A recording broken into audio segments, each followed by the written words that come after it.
Hey folks, Randy Newberg here with another episode of Leupold's Hunt Talk Radio. I am sitting in one of the coolest places in all of North America, a little place called Thorn Bay, Alaska, right in the heart of Prince of Wales Island. My good buddy Jim Baichtal and his wonderful wife Karen have allowed us and our crew to come and impose on them for a week as we do another Sitka Blacktail hunt. And man, once again, it was another remarkable experience. But before we get to the podcast, which is going to have, let me see, 5 of us. Yeah. I want to just talk about the great sponsors who make this possible. We call it Leupold's Hunt Talk Radio because of how great of a company they are to sponsor everything we do. We're out here in Alaska in the absolute terrible conditions, testing Leupold products, using them, abusing them, and so grateful for what they do and the support they provide for public lands, for hunters, for shooting, for conservation. I hope that you'll consider Leupold products anytime you're buying optics. Also, OrionCoolers.com. We flew up with a bunch of those filled with stuff because we hope to bring a bunch of meat back with us. And they make really good, highly protective cargo containers when we do fly our camera gear. But anyhow, OrionCoolers.com is the place you want to go and use promo code Randy. And if you buy one of these really cool coolers, you'll kill your elk this year. Well, I can't make that promise, but if you do use promo code Randy, they're going to send you this really neat tumbler, and I can assure you, you can take it to the bank that the Orion cooler is going to be the best cooler you will ever own. OrionCoolers.com. GoHunt.com right now has a 30-day free trial for all of our listeners. So you hear me talk about all this information that's in one spot. It's called the Insider. GoHunt has this big platform called the Insider that has so much research information, data from all these state agencies, the best draw odds in the industry, unit by unit for all these states, historical information as far as draw odds. It has public versus private land. It has harvest rates. You name it, it is there. And it's all in one spot. So if you want to use it for 30 days as a free trial, go to gohunt.com/Randy. And when you do that, you're going to get the whole thing. You're going to get to use every part of it. This isn't like some little teaser thing. You get the entire Insider system available to you for 30 days. gohunt.com/Randy. And OnX. OnX Maps is, well, I hope you've been watching the e-scouting series we've been doing with OnX. But OnX is such a huge supporter of us, of hunting. You look at all the conservation groups, OnX is a big supporter of all of them. And its season is coming right up. And if you want to go and hunt the places maybe other people shy away from, you want the best, most powerful tool in your hand, in your smartphone as an app, go to onxmaps.com and buy the app. And when you do, use promo code Randy and save 20%. There you go. You've just saved enough to make it worth your time to listen to this podcast. Because if you ever have heard of Sitka Blacktail deer, if you're even slightly intrigued by Sitka Blacktail deer, I suspect by the time this podcast's over, you're going to be way more intrigued about Sitka Blacktail deer, their habitat, the hunting of them, the amazing food quality they represent. Because with us is Jim Baichtal. You've seen him on some of our content before when I've been up here blacktail hunting with him. Also, Dr. Sophie Gilbert, probably the person who's leading a lot of, I don't want to say the person, but of all the people I know who are researchers, she's the one who's focusing on Sitka Blacktails. And then along with us, we have our 2 production guys, Tyler Johnerson and Marcus Hockett. So I'm going to connect the switch here, and you're going to hear all of us at the same time. Stay tuned. All right, folks, I told you we were in the most beautiful place that I've been to in a long time, but I don't travel a lot, so take that for what it's worth. We're sitting in Thorn Bay, Alaska. When I say we, there's 5 of us here. Oh, and before we get in, you want to have the mic right at the corner of your mouth. You want like a finger distance, right? Like if you can fit your finger in there, then you're good. What happens if you have fat fingers? Well, then you just got to talk a little louder. So there we go. And when you got a Santa Claus beard, you got to be careful because it's going to scruff and wrestle. But anyhow, the reason that we talk about the Santa Claus beard is because many of you who watch our Sitka Blacktail hunting have seen, I'm going to call him Jim Baichtal because I don't know all the nicknames, but the more I hang around Thorn Bay, I have found out that Jim Baichtal, he's like the character of Thorn Bay. So he's here with us. We're sitting in the wind, having just got in from, do we call this a deer hunt? I guess so. We shot 2 deer, right? Sure did. Yeah, it was a deer hunt. Man, are you guys getting a lot of wind whistling in your headphones? No. Nope. No? All right. Well, the editor will have to take care of that. Sorry, Joe. So anyhow, with us is Jim Baichtal, geologist, world-famous blacktail hunter, who is always rocking a Hockett. Isn't that what you guys said he was doing? Rocking a Hockett. Rocking the Hockett. If you go to, I think it's season 4 or season 5 of Fresh Tracks, you'll see 2 episodes we did up here with you. And then also with us is, we call her Sophie, but she is Dr. Sophie Gilbert. That's fancy. That is fancy. It's fancy, Randy. Hard earned, though. Yeah. Yes. A lot of years. Professor of Wildlife Biology at the University of Idaho in Moscow. For those of you who have not been to the Palouse country of northern Idaho, it's a quaint, cool place. And New York Times just called it the Tuscany of North America. There you go. I know. Wow. Mm-hmm. And also home of the only Sitka Blacktail researcher in the lower 48. Am I stepping too far? Yeah. We'll go with that. I think you can say that, actually. Yeah, on my podcast, I can say anything I want. And if somebody else is out there, they might surface. There we go. Self-identify, step forward. And then we also have Tyler Doc Johnerson with us. And he's now looking at me like, why are you calling me doctor? And he said, I asked everyone, how do you want to be introduced? And he said, I don't know, call me Dr. Johnerson. So we're just going to call him Doc. If you see Tyler anymore, call him Doc, because he had to patch up Marcus when Marcus fell off a cliff or a rock chute. What are those things? Geologic formations? Karst formations. Yeah, dissolved limestone. But he saved the camera, skinned his face up.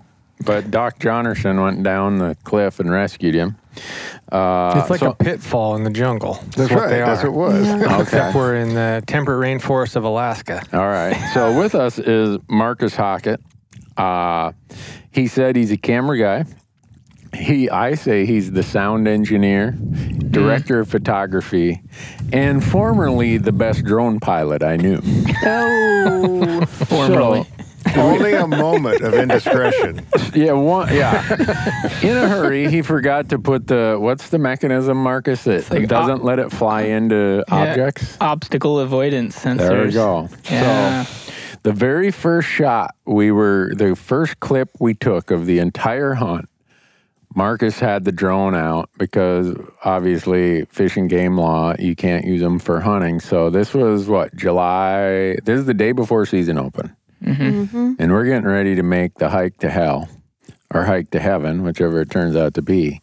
From hell. Yeah. There you go. From hell to heaven. And I am going to give probably a $3,000 reward to anyone who can return my drone to me so that I can pay the littering fine that Marcus is going to get that is in violation of our film permit by leaving an electric object, a drone, a very nice drone.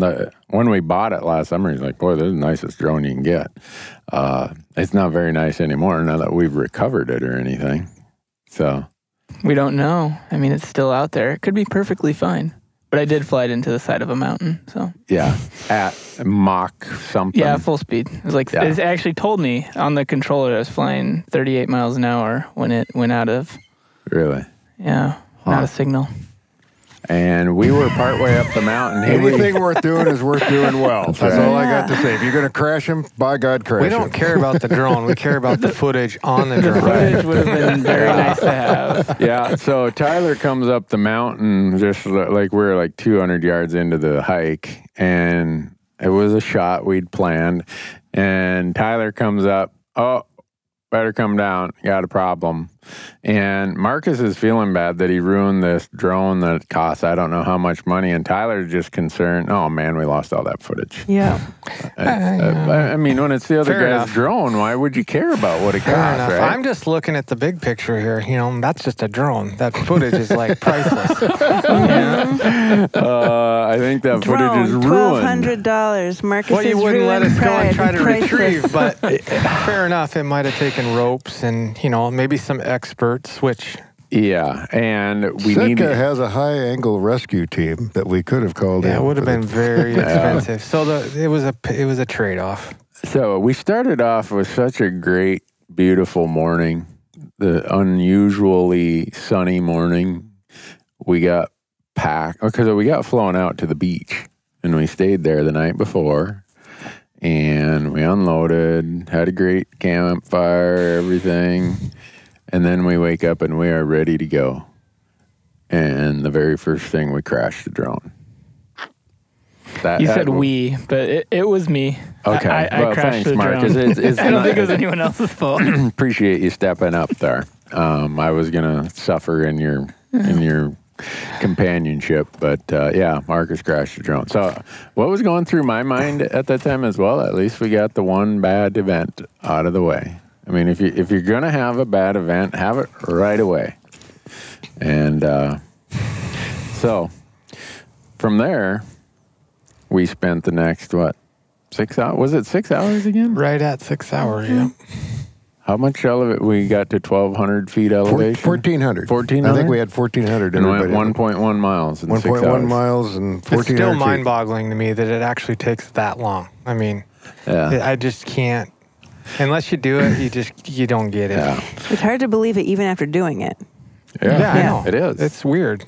Yeah, I remember we were sitting right here at Jim's the first time we did this 3 years ago, and when Jim told Tyler and I it was going to take 6 hours to gain whatever elevation, 1,400 feet, and go a mile, after Jim, we were polite enough to let him leave the room before we started our belly laugh. But the joke was on us. True. It extracts so much from you. But you got to admit, we picked a better route this year, and we avoided a lot of the pitfalls Yes. we hit the first year. Right. Yes. Yeah, on our way out last time, we marked the trail. Well, And- if you can call it that. The route. The route. Yeah, there you go. Yeah. The 'Cause route. You and Jim keep reminding me, no, it's a route, not a trail. A trail means that it's manicured and you can actually navigate it. Not even manicured. A trail is something you can see. Yeah. You know, you can't see the trail. No, you we're can't. the route. It's amazing that you're following in line. So us five, plus we had our packer, Nick. What's his last name? Schmuck? Yeah, Nick Schmuck. Man, I'm sorry, Nick, but I bet you got teased a lot as a kid with the last name Schmuck. That's not fair. That's not fair, because he's a wonderful man. He is. Great guy. Working on his PhD in archaeology. Right. But how six of us could be single file going up that trail, and if you staggered more than 2 or 3 steps behind, you thought you were lost. You thought you were all alone because the canopy just would swoop back in, and you'd be staring face to face with devil's clubs and salmon berries. And I prefer the salmon berries personally. yeah, that's why I was kind of taking up the back. I was the guy in the back because all the berries that weren't getting picked. That's why you were back there, Oh, man, Randy. I volunteered to Yeah. sweep up the rear. Oh, Yeah. I'll just eat all these salmon berries you I guys ate walk by. more huckleberries and more salmon berries in the last week than I'll probably eat in the rest of my life. But that's all right. They were fine. Yeah. They were all right. But so the audience understands 6 hours. How many people hike in 6 hours just to get to their camp spot for a deer? Not I many don't. people.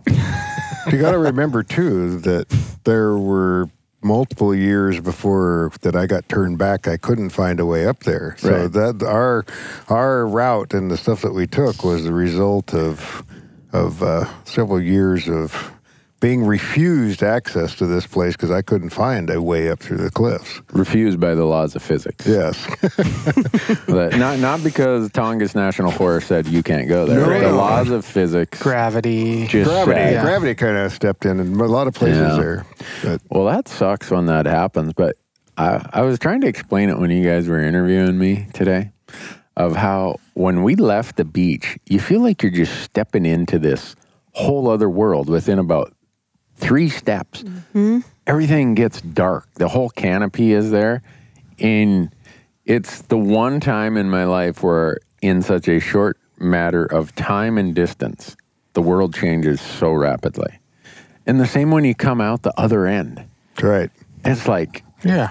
really? Did I just step in a time machine and somebody took me for 6 hours and made me labor intensively, and then here I am? It's like unbelievable when you get there. Yeah, so that's a big, huge spruce and hemlock, what we call a riparian forest. They're gigantic trees, as we well know, because if one blows down and you have to navigate over it, it's almost impossible to crawl over. Yeah. To me, it always feels a little primeval in those old Oh, growth it's the forests. Lord of the Rings. Yeah. is You're what like it was. waiting for, that velociraptor to like step up behind you, Yeah. So we get there, and the whole idea of why we did this is when we hunted 3 years ago, it was me and Jim and Tyler, and the idea was that Tyler was going to get to shoot a deer. But I think, Jim, you called on the sat phone, and the transporter said, you better be to the beach tomorrow morning. That's because we don't know when we'll be able to come get you if we don't get you tomorrow So morning. we'd planned a 5-day deer hunt, and it was already down to 3 Yeah, because of the rain before, Right. and the rain was coming right back. Yeah. So we had this window to run up, hunt, and get off. There's a pattern here. Yeah, I'm starting to see the pattern here. that's why they call you doctor. Yeah. And so we decided, Tyler and I got to talking about this because we filmed a bunch more hunts that year when we got back. That was in 15. And we kept talking. I remember we were in New Mexico with Bruce Pettit from Leupold when we were really talking about this idea of a film called Reindeer, about deer in the rain. And Bruce said, I've never seen you guys so excited about any place ever. Why don't you guys go do this? And Tyler and I said, well, That was the beginning. yeah, that's where it started. And so it took us 3 years. We were going to do it last year, but Jim's wonderful wife, Karen, who we've been imposing upon here, had some serious health issues last year. And the last thing we were going to do is impose upon your family at that time. And thankfully, she is her same wonderful, happy, joyful, pleasing. And you're making her happy because she gets to make dessert every night, which she doesn't do without tell you what, we just got done with dinner here, folks. If you can imagine a wood tick that's been on a black bear for about 3 months, that's how swelled up I am right now.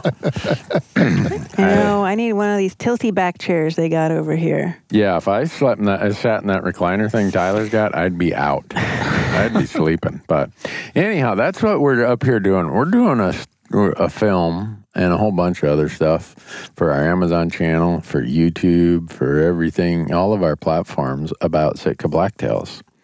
And I guess we wanted to have the experts.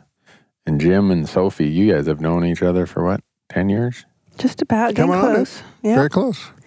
And Sophie, you got your PhD at Alaska Fairbanks, That's right. University of Alaska Fairbanks. and most of your study was on these deer, right? The entirety of it. Oh, Yep. really? The whole thing? The whole Here thing. on Prince this of Wales. island. Yeah. Yep, on this island within 30 miles of where we're sitting right now.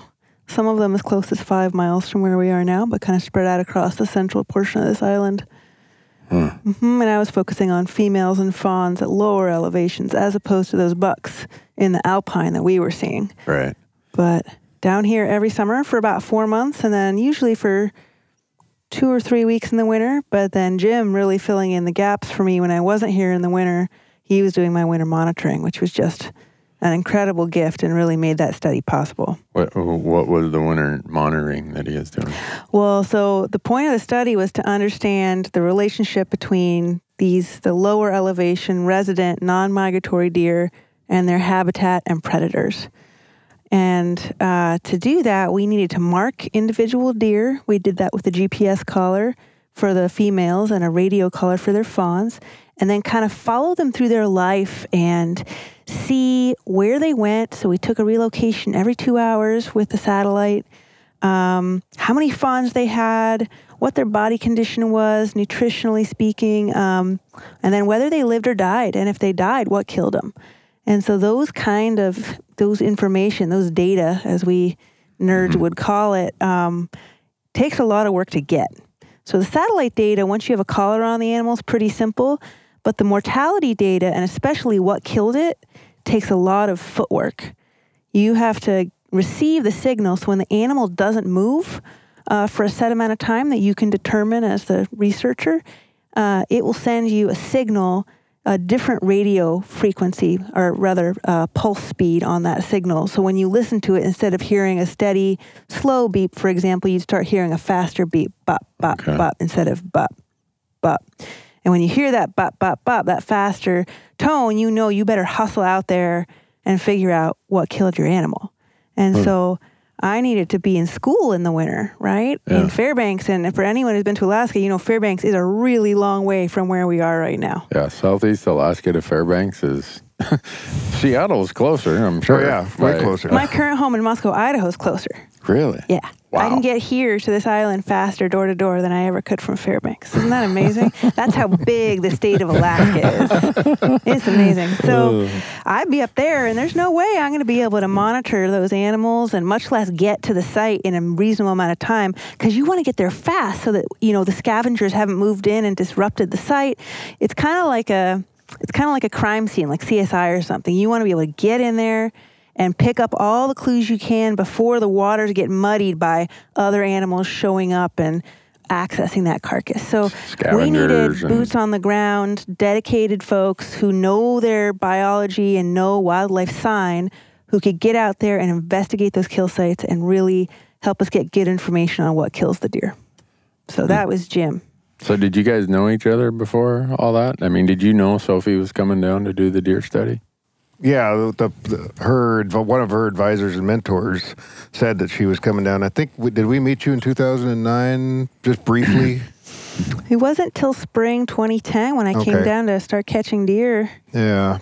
And I said, I was told, there's someone you should really meet. Yeah, we've been having fun ever since. Yeah, we sure have. But what I would do is I would drive the roads 2 or 3 times a week and monitor all of her animals. And so she had 20 does and 50 fawns. Okay. And then if one every year for 3 years. And so when one of those would go on mortality, another man and I, Ray Slayton, we would try to get to that animal in a 24-hour period so it didn't get scavenged. Yeah. But, you know, like, was it killed by wolves? And so the worst year was 2011, and almost every one of those died of malnutrition. The fawns and the does, or just... No, we only lost one doe. Mm-hmm.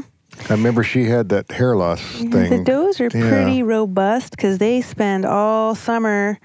They spend a lot of energy lactating, you know, producing milk for their fawns. That's a very energy-intensive thing they're doing there.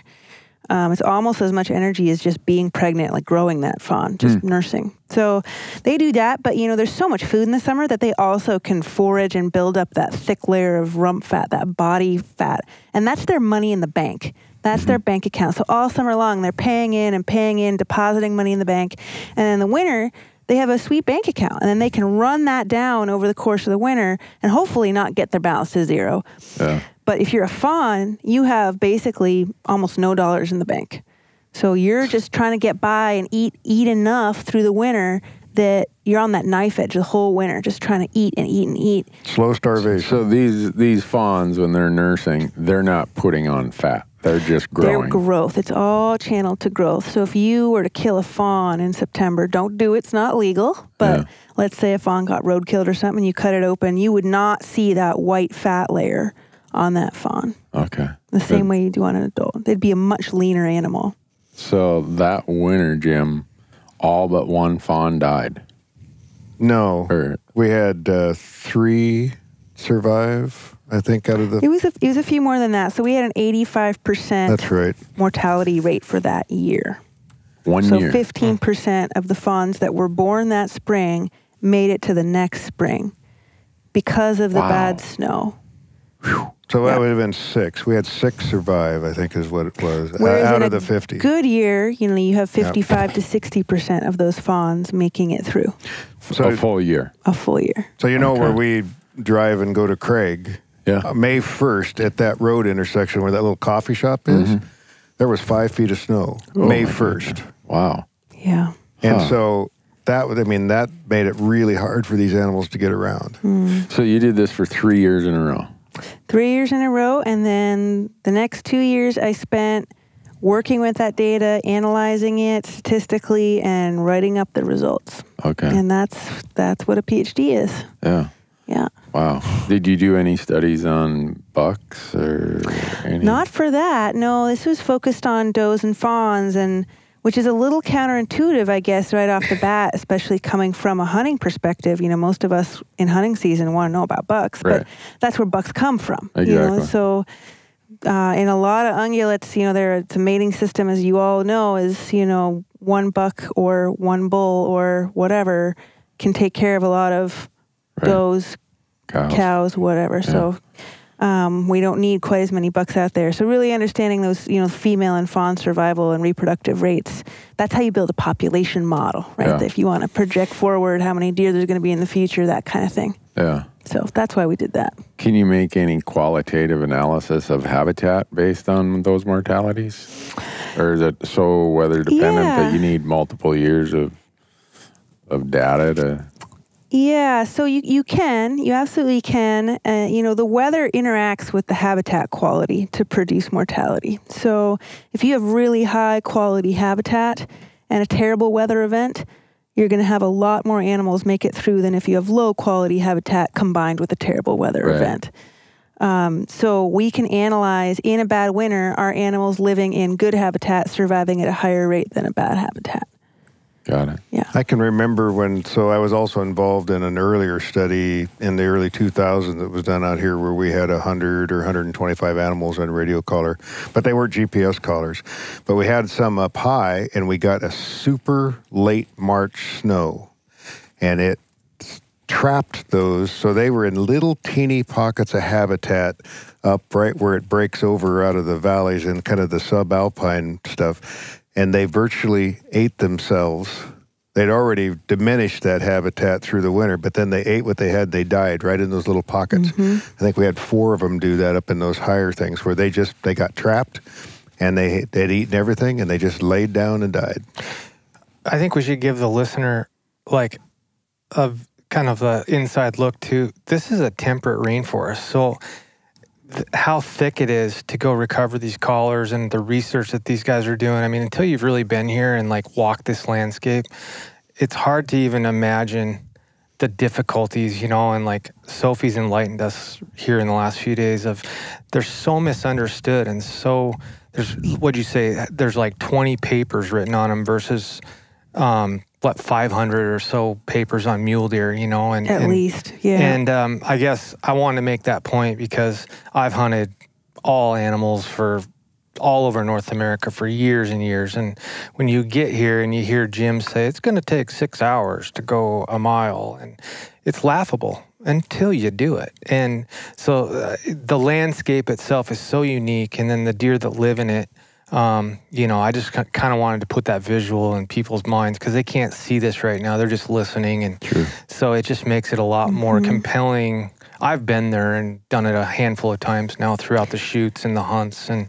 But it's cool. You got ferns and giant old growth trees and moss and, your plants growing on top of other plants, on top of other plants. You can't see where your feet are being awesome. placed. You're falling on your face. I mean, it is unlike any landscape you've ever really tried to. Put 3 feet of wet snow on it, tie on a pair of snowshoes, and go through that brush. That's why you do it. I go back home. I'm running lion about then. Yeah. So in the years that you didn't have huge winter mortality, and people want a quick, If I was in your shoes, I'd say, Randy, I don't know if I want to answer it because people will quickly grab to whatever they want to hear from your answers.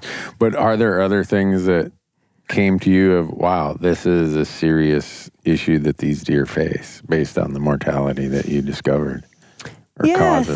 So we did our study kind of during an interesting time out here on the island. A couple of interesting things going on to just set some context for what was happening. First of all, for anyone who's kind of followed the Alexander Archipelago wolf story, the wolves on this island have been petitioned for listing under the Endangered Species Act twice now and denied twice.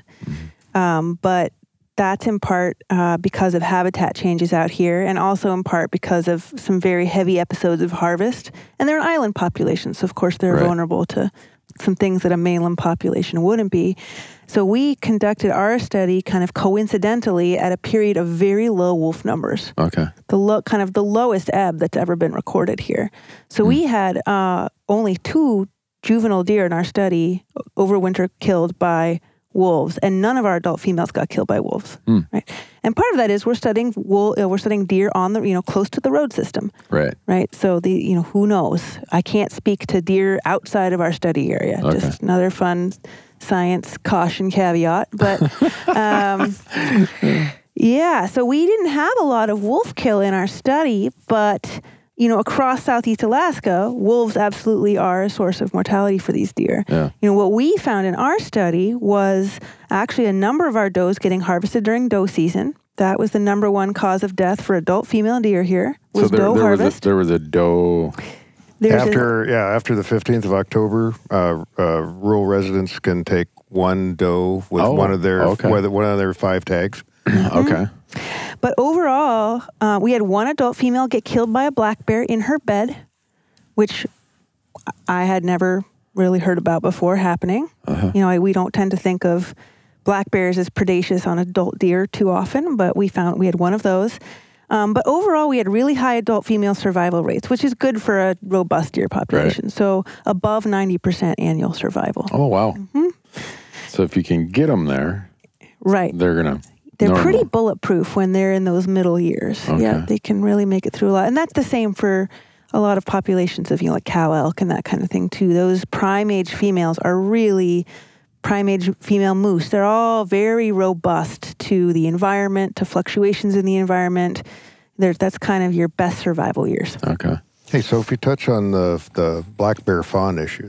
Right. So when we get to the babies, they are the opposite story. They are just tasty treats on 4 little legs. They really are. Everything wants to eat fawns, So it's the rainforest, but it's the temperate rainforest. So it's a pretty simple wildlife system, and it's an island. So you don't have as many species as folks are used to, I think. Yeah. Like we don't have bobcats. We don't have foxes.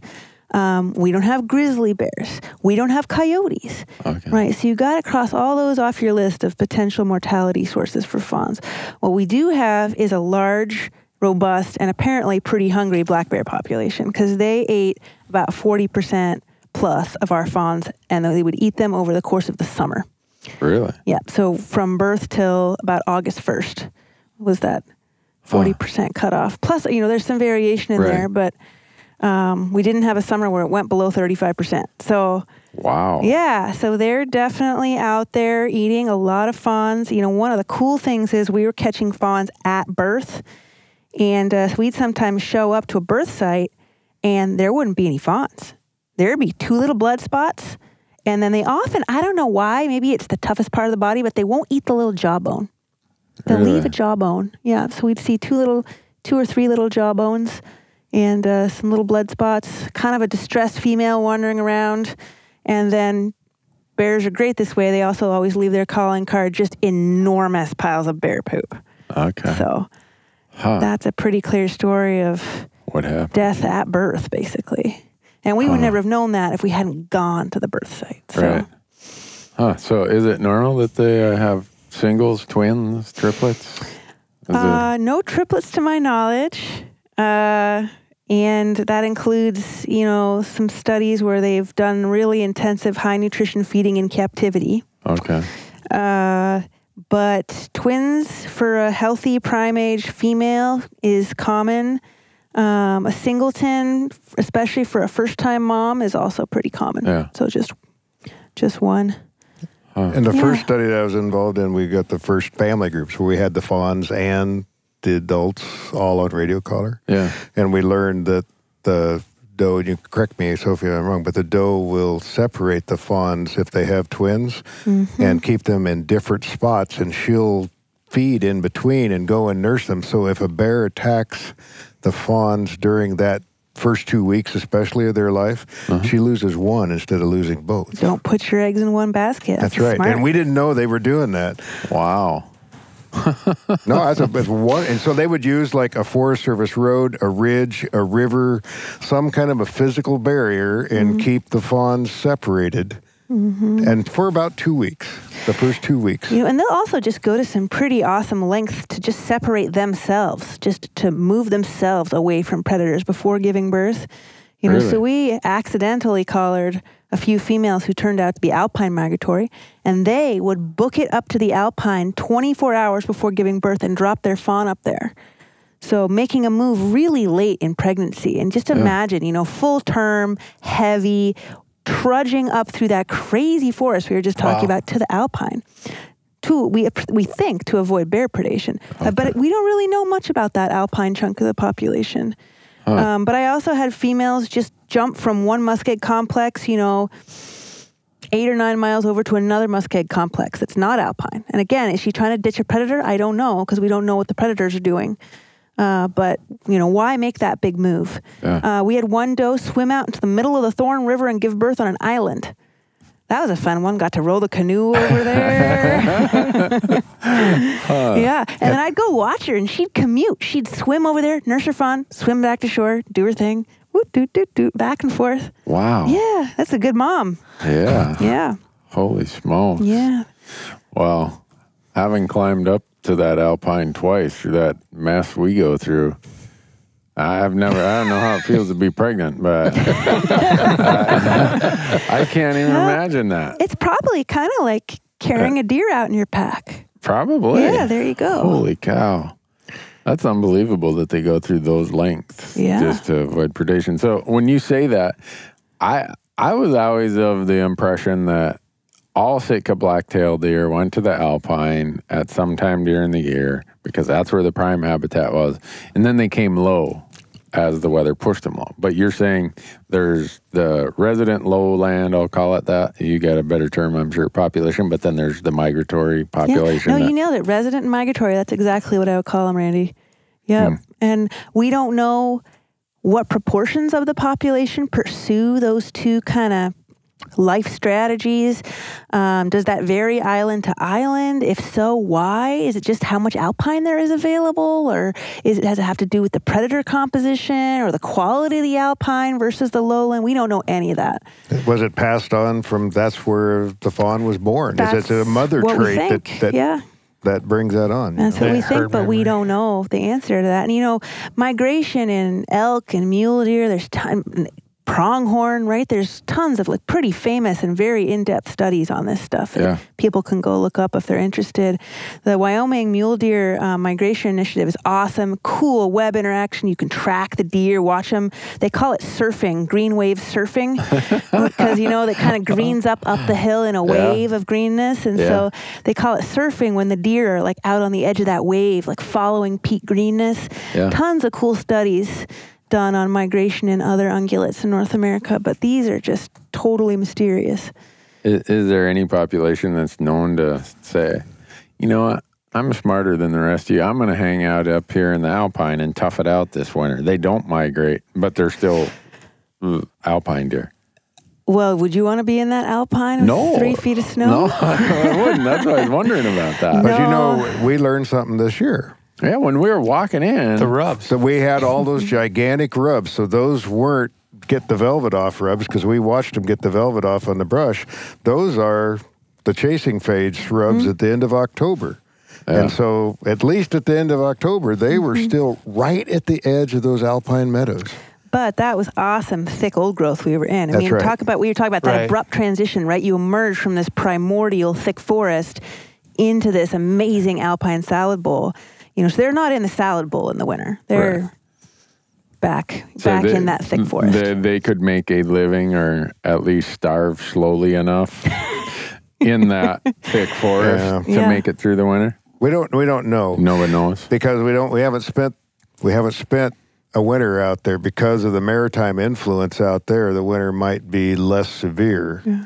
Okay. But we don't know. We don't know what those answers are. I will tell you that's the first place. Tyler just wants to get back there. Yeah, do some that's one of the first places that ball of moisture that comes across the Pacific intersects.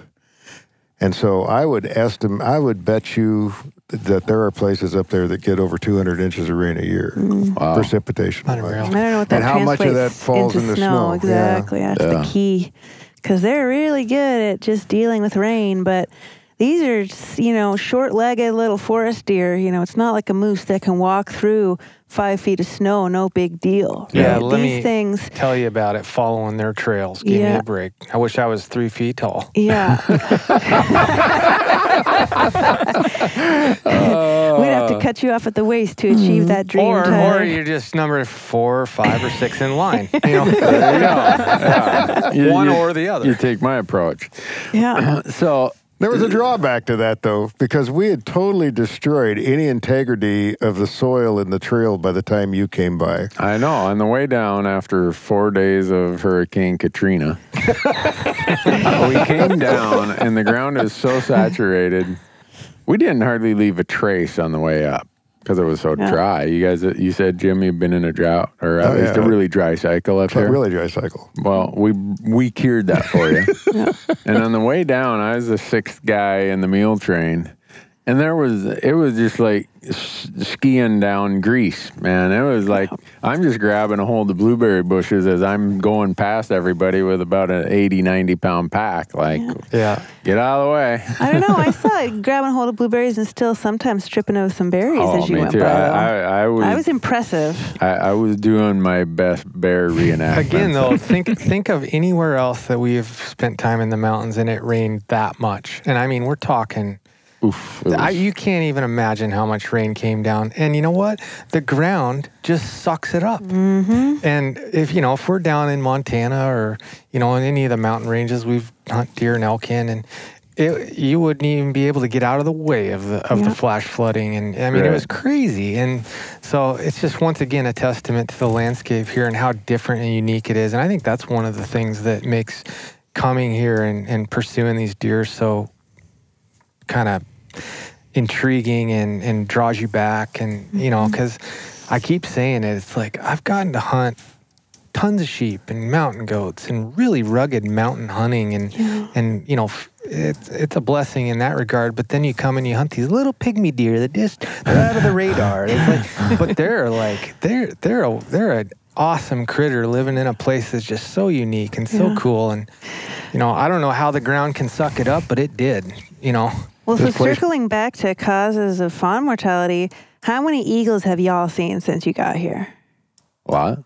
Like a lot of eagles. Yeah. So for folks who haven't been here, it's like the most eagles you've ever seen in your life, probably. I mean, there was one flying by here about hourly. They're just common, right? Mm-hmm. It's like crows or something, some other place.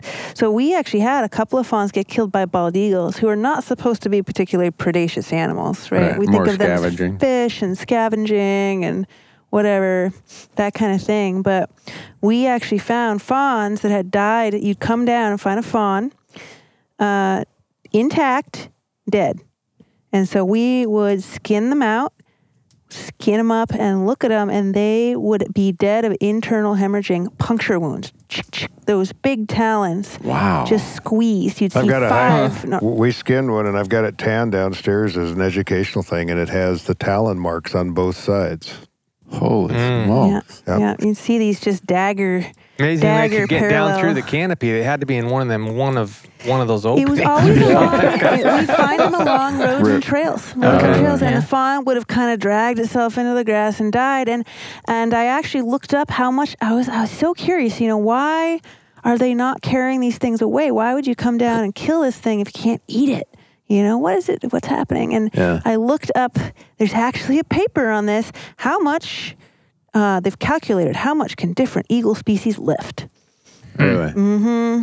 Huh. Yep. And so these fawns at birth are just about maybe marginally liftable. Okay. So they weigh a little over 5 pounds at birth. Yeah. And that's just about the max lifting capacity for a bald eagle. But they grow fast, right? So at a week or 2 weeks, that's not something a bald eagle could carry anymore. Okay. So the eagle is striking them or gripping them, and then it gets away and it runs off, and the eagle Dies. just kind of flies off, can't find it, it dies. That's or what you're grips telling us. them. It's on a road. They get scared off by a car. They're unable to fly away with their prey, right? They Got it. leave. Maybe they come back and try to find it later, maybe not, but the fawns kind of belly crawled into some grass and expired, and we're getting there within 24 hours, often within 12 hours. During the summer, I was listening to those fawns twice a day. And so we were there really fast. Anyway, it's only a couple fawns die like that, but it's just a weird, previously unseen thing that, again, I think it's just we have so many eagles. If you're a young eagle, you see this thing, it looks tasty. Yeah. Go try, right? Why not? Yeah. I had a friend that was down at 12 Mile Cabin, 12 Mile Arm, and across the way they saw this eagle swimming in the water. It couldn't fly. It had something in its talons, and it swam across 12 Mile Arm and came out on the far side, and it had a fawn in its talons. No, you never told me that story. It killed it on the far side and came all the way across 12 Mile Arm. Swam with a fawn? To the side that they were on. Wow. Holy The hungry smokes. eagle. Yeah, no Wow. kidding. So in doing all this research, Sophie, there must be days where you say, man, this is a cruel world. I mean, you must see some, and I don't mean this to be morbid, but I think we all, even those of us who hunt, are somewhat sanitized from what the life of these wild animals really is and how unforgiving. I mean, if we want to use a human context or a human term to it, it's not a polite place. There's no not. manners, no please or thank you. It's just... Well, and I think it's interesting. I'm just thinking about this now when you bring it up, but hunting season is really animals at their prime for the year. That's peak physical condition for the year. They've had all summer and fall, because for a lot of animals, summer and then early fall is peak feeding season, putting on that fat layer they need to get through. And so we're seeing them, we're pursuing them when they are as fat and glossy and healthy as they will ever be that year. Yeah. And then after that, I mean, you all know after the rut how run down a male deer or elk can be, and then, a female with a fawn, she's got to, try to get herself through the winter. Maybe her fawn makes it, maybe it doesn't. There's a lot of nasty ways for deer and other animals to die. And by doing this kind of detailed work where you're going out and recording what they die of, you do see it all. You really do. Yeah. From bear and wolf kills but I find those even relatively mild compared to the malnutrition deaths. I think those are by far the kind of hardest to witness. Really? Because it's slow. Yeah, like slow, like in a week, a month. I mean, the whole winter is a slow starvation, right? So the question is, do you die before winter's over?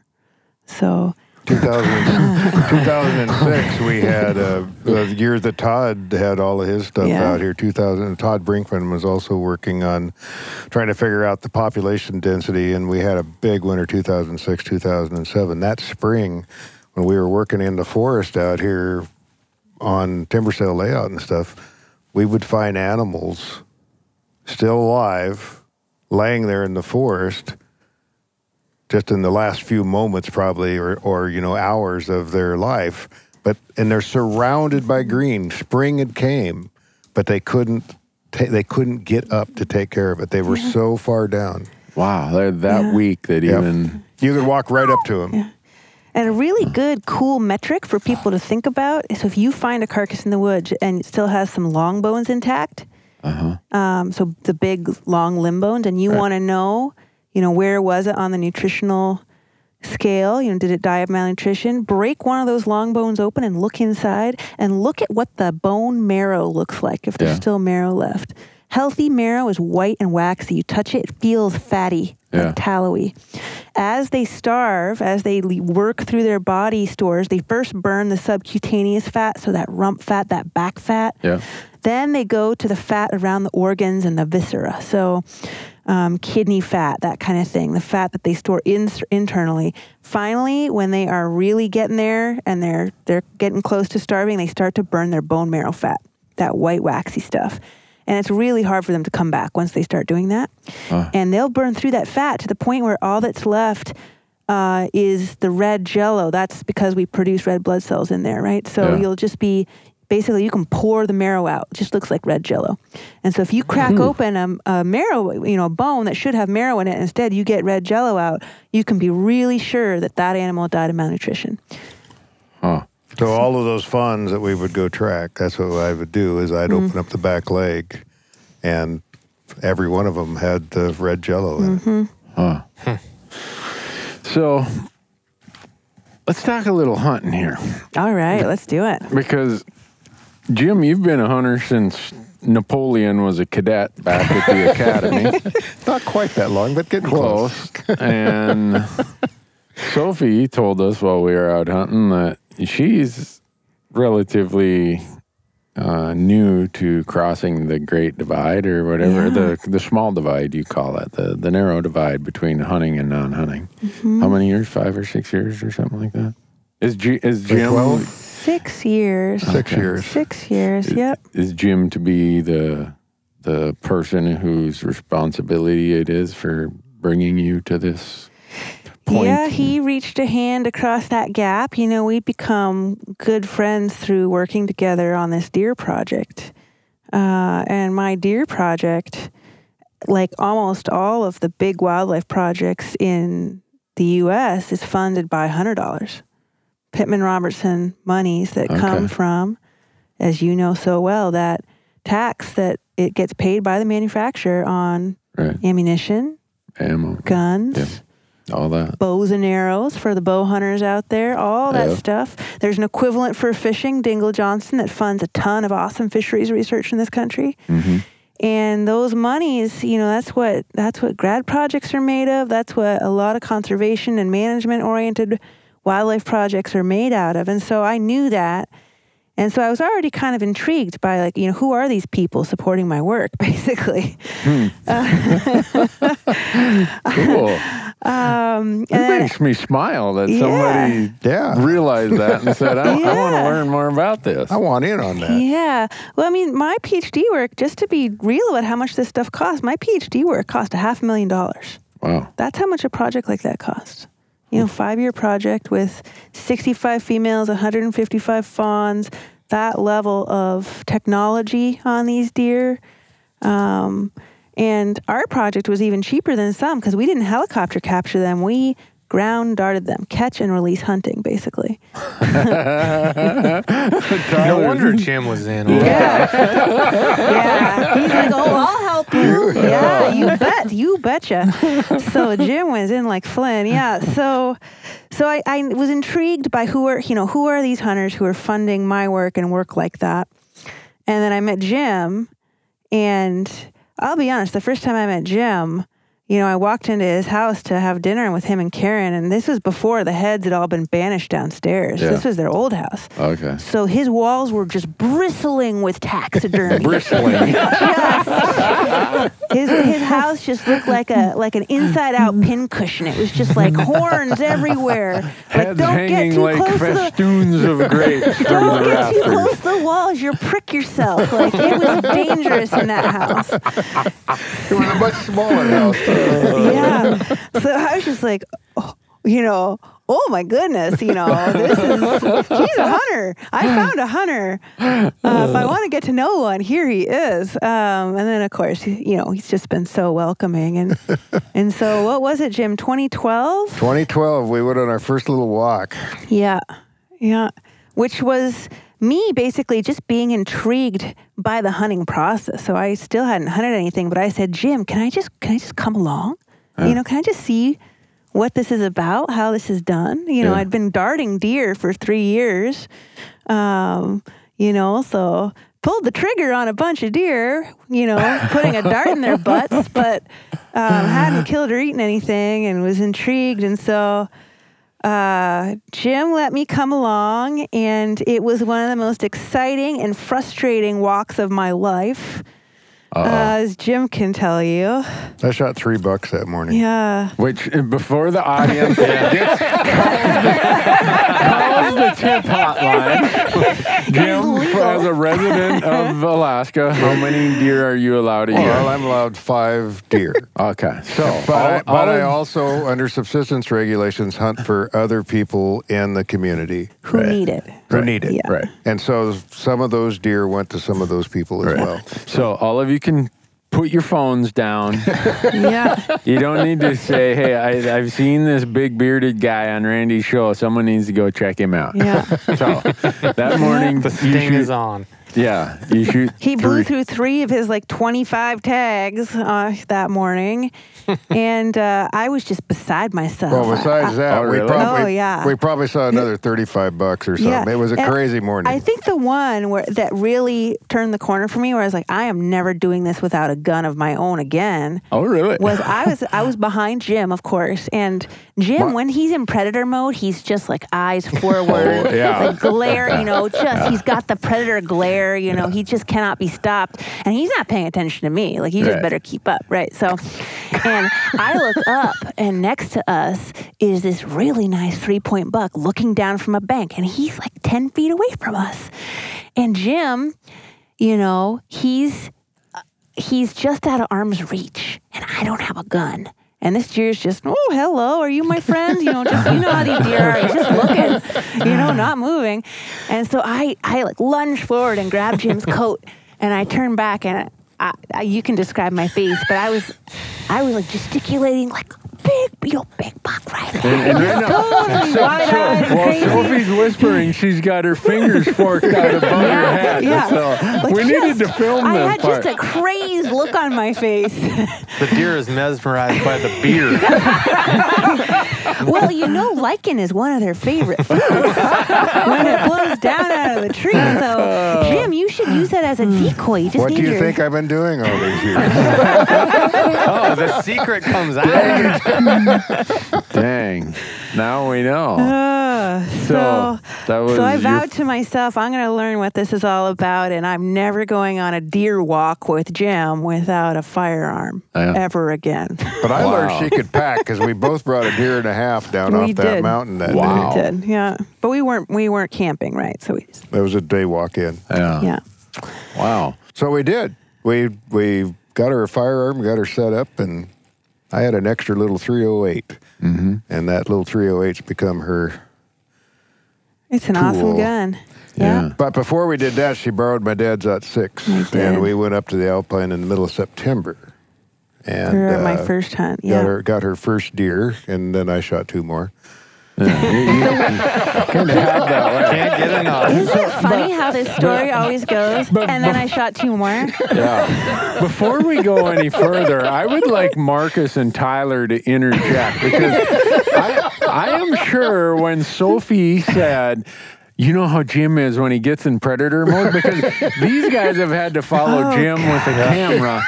And Jim doesn't realize this, I'm sure, but he's giving you so many instructions. Stop, don't move, stop, no, wait, shut up. What? Look right there. Where's that? I mean, and the whole time, he's telling the camera guy, stay right here. Luckily, Tyler Well, being the master rule breaker myself, there was no way. I saw Jim. Look, it's happened more than once, but in the latest time, Jim gets his tunnel vision going. Oh, yeah. And it's like, we're making a freaking film here, and we got a lot riding on this, and here he goes. And then he says, I don't care what Jim said, I'm going. So we went, and it worked out just fine, but you're darn right. It's like... Sorry. But that's all right. That's all right. There's nothing like a good predator instinct, It makes a good hunter. Imagine doing that 3 times in one day without having your own gun. Yeah, that's torturous. You'd be done. You're never again, torturous. man. So it was very motivational, Jim. I'll say that. I'm sure that was...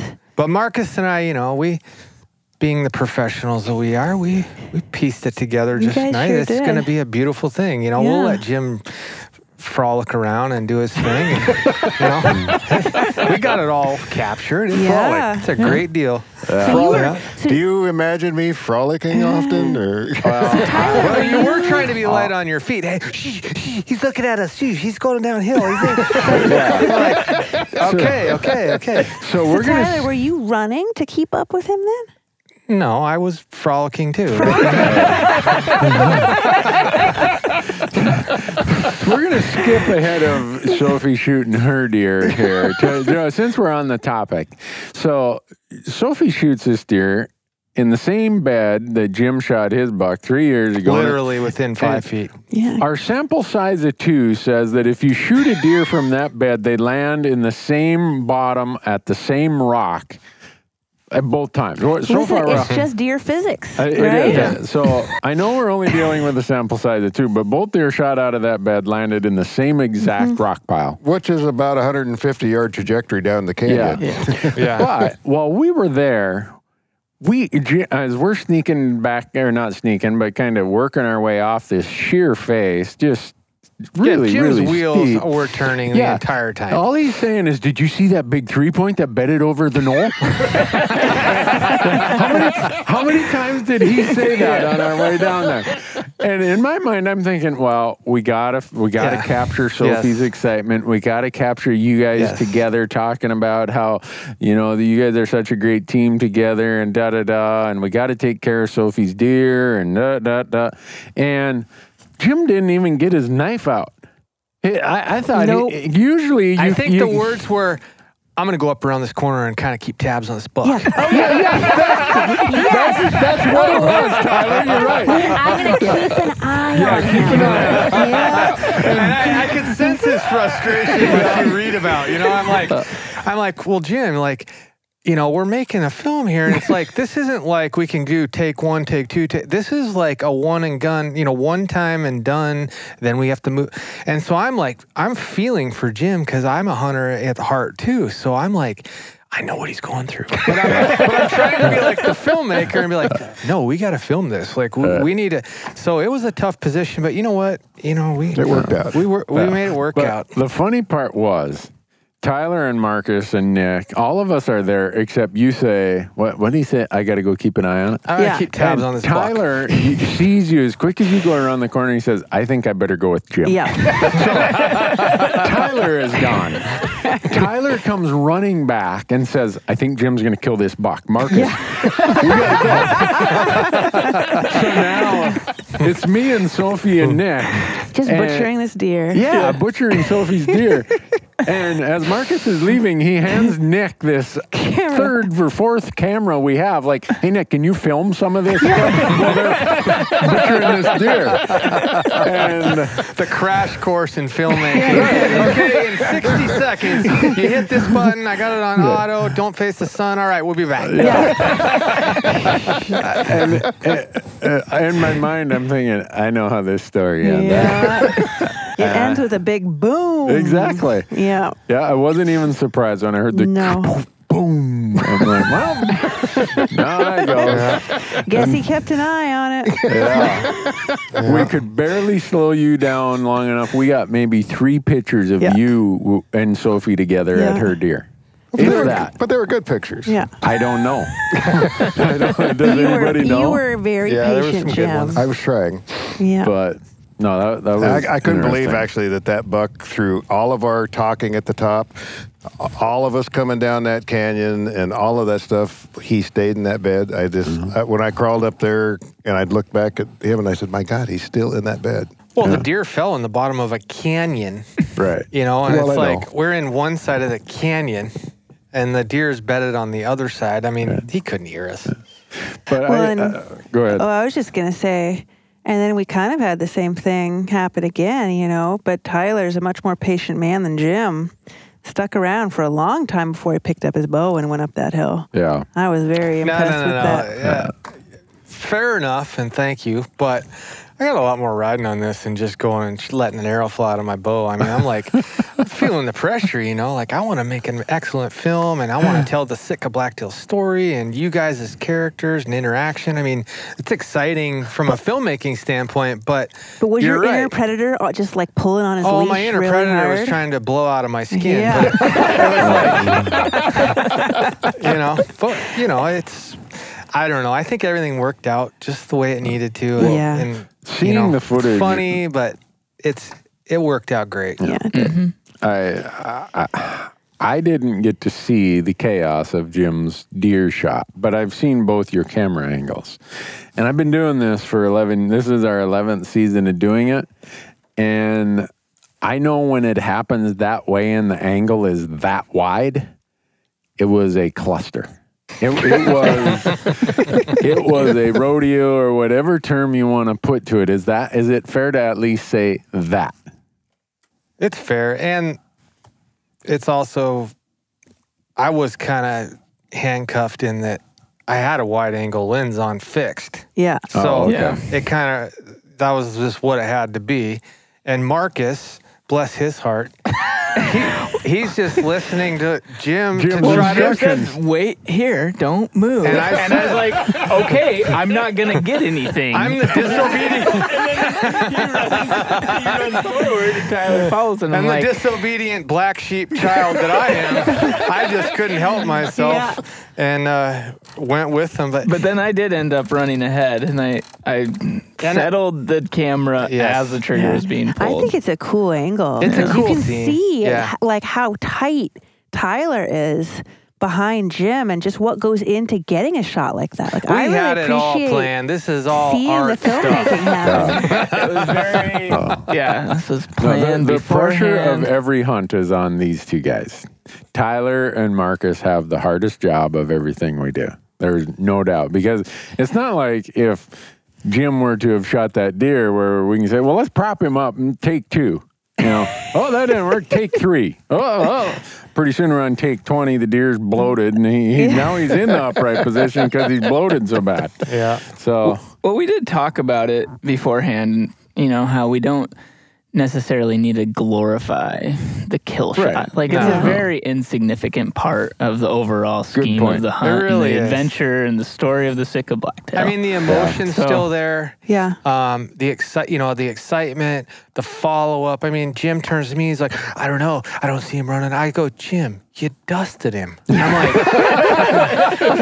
he's like, I don't know. I don't. I'm like, then all I trust saw me. was smoke. I have filmed hundreds of animals taking lead. You dusted him. Well, and it's funny because Jim's killed 250 of these deer, 30. and oh, my bad. Yeah, I know. No, but I love it that every time you're still excited and you've still got that little bit of anxiety that we all have, you know, like, did it go down? Was it a clean shot? Are we going to recover the animal? Like, it just doesn't go away for you. It's just still there. I was shaking. Remember Yeah, when you I was had a- reloading?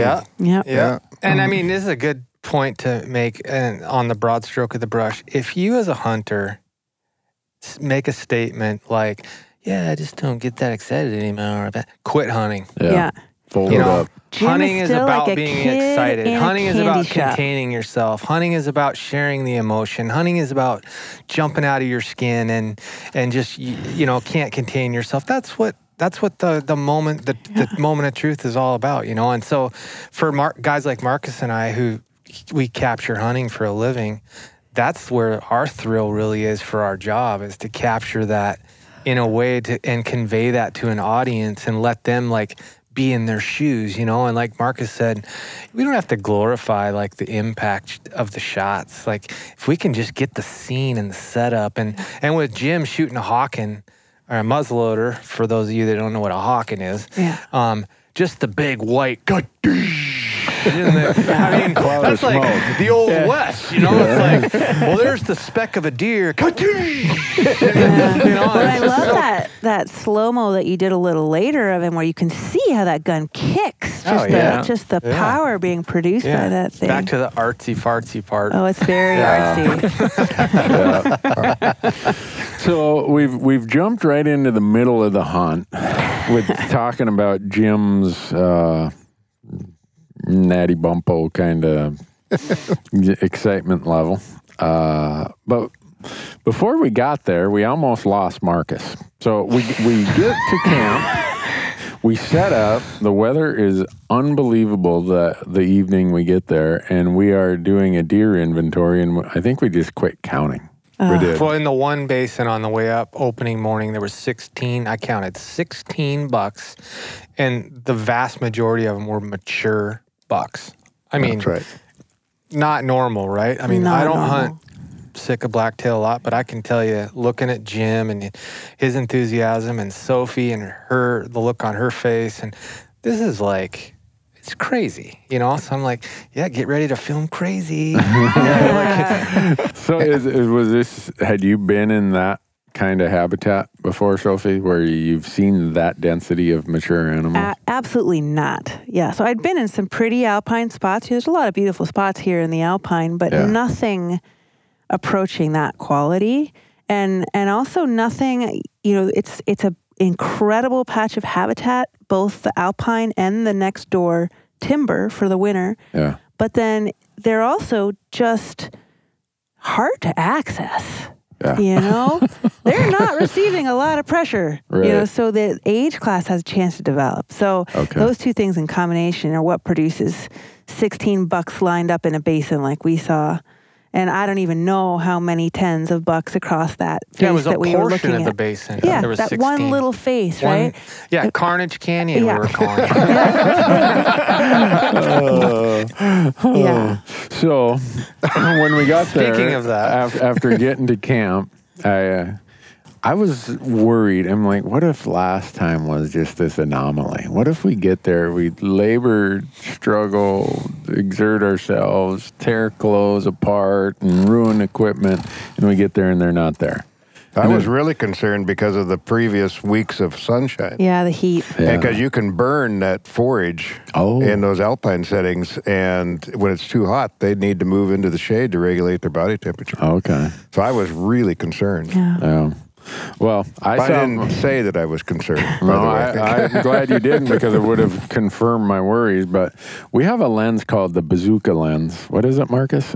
It's a Sigma 600 millimeter lens. Yeah, that weighs like, I It's don't know. enormous. Yeah.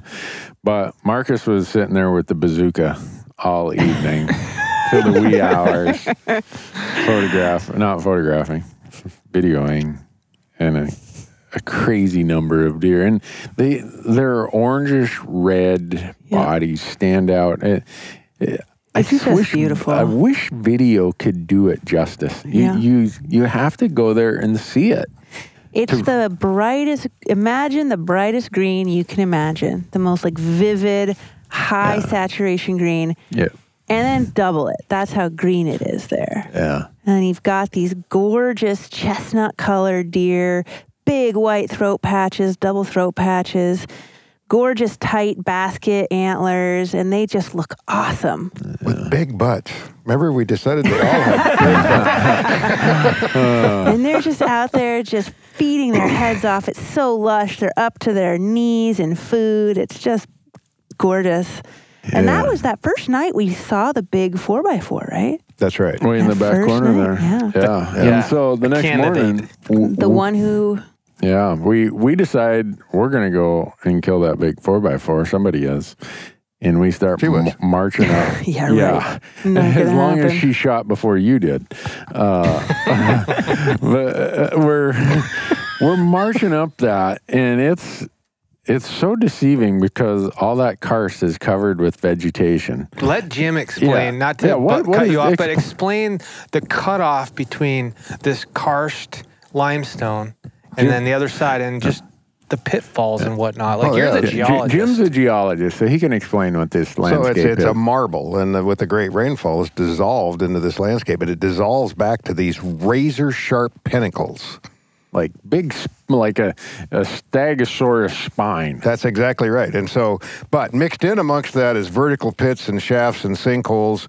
Covered with foliage, you can't see the holes. It's gnarly. That's right. And so, and you're trying to traverse this solution modified landscape with all this vegetation on it. And when you're climbing up it, what you don't know is on the backside of that knob is another series of pits and shafts and stuff. Right. And so then you have to try to relocate. And we were trying to stay out of the vision of those 16 bucks in that basin, which pushed us over into the gnarly karst instead of going up the not so gnarly karst. Right. Until we got up to the non-limestone or marble geology that was up above, where it was kind of just a shallow or very tight tundra vegetation. And so for the listener to get a visual, I'm like, I got all 4 hubs locked in.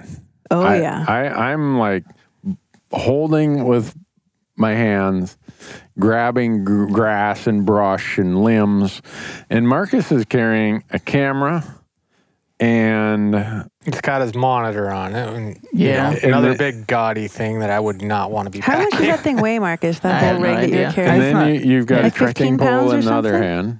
It's less than that. Okay. But yeah, the trekking pole was a mistake Yeah. at that point. It's Yeah. nice at sometimes, but that was not the time to have a I was trekking using pole. absolutely both hands in Yeah. there. Yeah. And so He wished he was. yeah. Also, he was not second or third in line. Yeah. And so No, he was fifth in line. Right. And so the things that had already been disturbed, and once you go through that thing, then the second person doesn't have the footing of the first person. Yeah. Yeah. So, you care to explain to the audience, Marcus, what it's like to slide down into a hole that you don't know if you're going to come to an end? Phase 2 of me trying to ruin the production. Yeah. Yeah. Crashing the drone and then just like falling into a pit. With a $6,000 camera, and he used his face to protect the camera. Yeah. I did not let go of the camera. Right? Yeah. Well, the one thing that was points going through there. my mind once I started sliding was like, Jim told us that some of these go down like hundreds of feet. They do. And I'm like, that was going through my mind. And I'm like, Did you held the remember- camera straight up in the air and then took some rock to the face. But I stopped like not that far down. It was not too far. What, 10, 15 Yeah. feet? But 12 Still feet? couldn't see you. No, we couldn't see you. disappeared. Yeah. Nick was But I was behind you. actually- I turned around when I heard, whoa, and Nick is reaching to grab you, and he missed you by like the slimmest of reach. Yeah. I was actually really excited to hear Marcus swearing at the Me too. bottom. Yeah, Because I I was too. figured if he'd broken a femur or something, he'd be screaming. Yeah. So I was like, yes, some cursing. He's Yeah. going to be okay. Yeah. It was a scary moment, though. I peeked down into the chute and I could see his head. I'm Yeah. like, don't move. Yeah. Don't move. Whatever you do, don't move because you're stuck and we'll find a way to get you before you fall another 100 feet.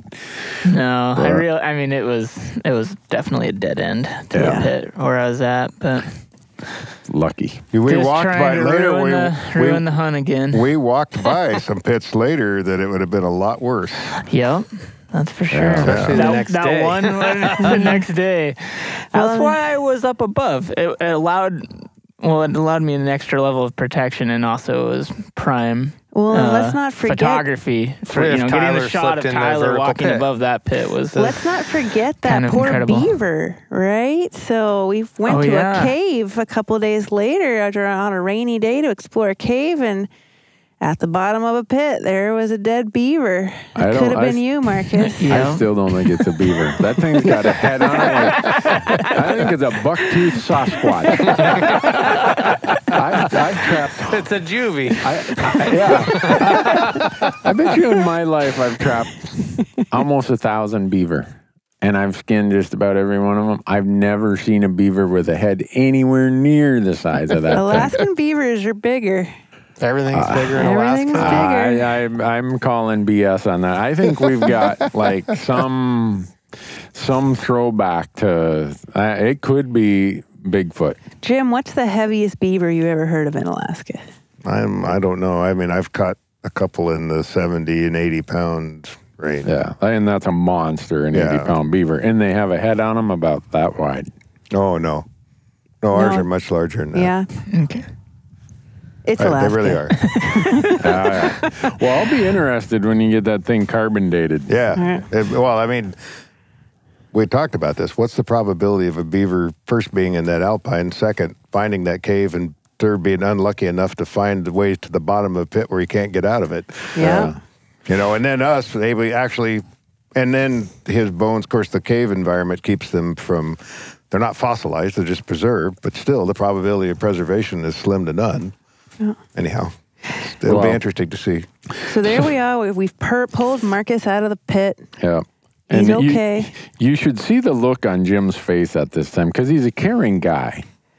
But he knows now we have no choice but to go around the face and expose this train of 6 people to this group of 16 bucks in the basin that contains that large 4x4. Yeah. Continuing to ruin the hunt. Yeah. But in a moment of humanity that is always expected of Jim, he does the right thing and leads us out into the brightness, and the deer kind of disperse over the Also, though, I've run for 30 years up here, run expeditions mapping this caves and karst stuff, and we've had people get seriously hurt in the alpine, and I was terrified when he went down. Yeah. Because I know and I've cut myself on those fens numerous times and had to be put back together, and it's not a good thing. They were razor sharp. Razor sharp. Yeah. I think all of our pants took a real beating from that over the course of that. Yeah, we need to talk to Sitka Gear about putting a Kevlar butt on those. I think so. Well, part of the problem is it's so steep. Some places you're scooting down on your butt across razor sharp rocks. And that's not conducive to great longevity of anything. No. But so we continue on our way up there. And I'm going to let someone else take over the story from here because I'm in the shade taking a nap and I hear the passing of Tyler. I can tell it's Tyler because he's got a wheelbase about 12 feet long. He puts 1 foot down about every second, and then it's the drop of the next foot because he's got such long strides. Because he was in predator mode. Right. He was. And I wake up as he's running by. I'm like, what's going on? He's like, Sophie's killing a buck. And boom, he's gone. And then my short little legs, trying to keep up with him. Yeah. And then Marcus has a bum foot. And I hear Marcus coming on, and it's like step and a half, like boom, boom, boom, boom, boom. No. Marcus is fast. He's right there. Right? No, I mean, he's like right behind you. He's adapted. Yeah. And so I'm like, oh, I'm tired. I'm going back to sleep. So you guys took off. I don't know what happened. Yeah. Other than Nick and I. That was a quick move, for sure. It was a joint venture.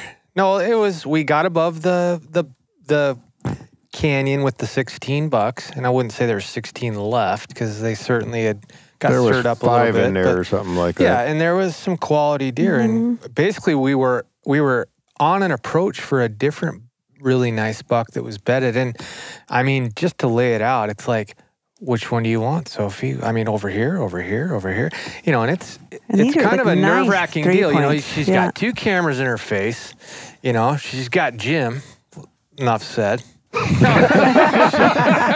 got choices. Yeah. And you know, we're not trying to tell her to do anything, but it's like, bird in hand.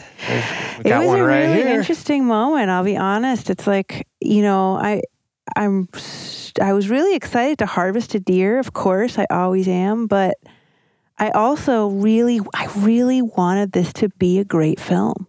You know, that was for me the number one thing we were there to do because I really want people to know about these deer. Yeah. That is what I was doing there. And of course, it's a wonderful personal experience and opportunity, 100%. But I wanted to have you guys get what you needed. Sure. To make this beautiful and effective and reach a whole bunch of folks.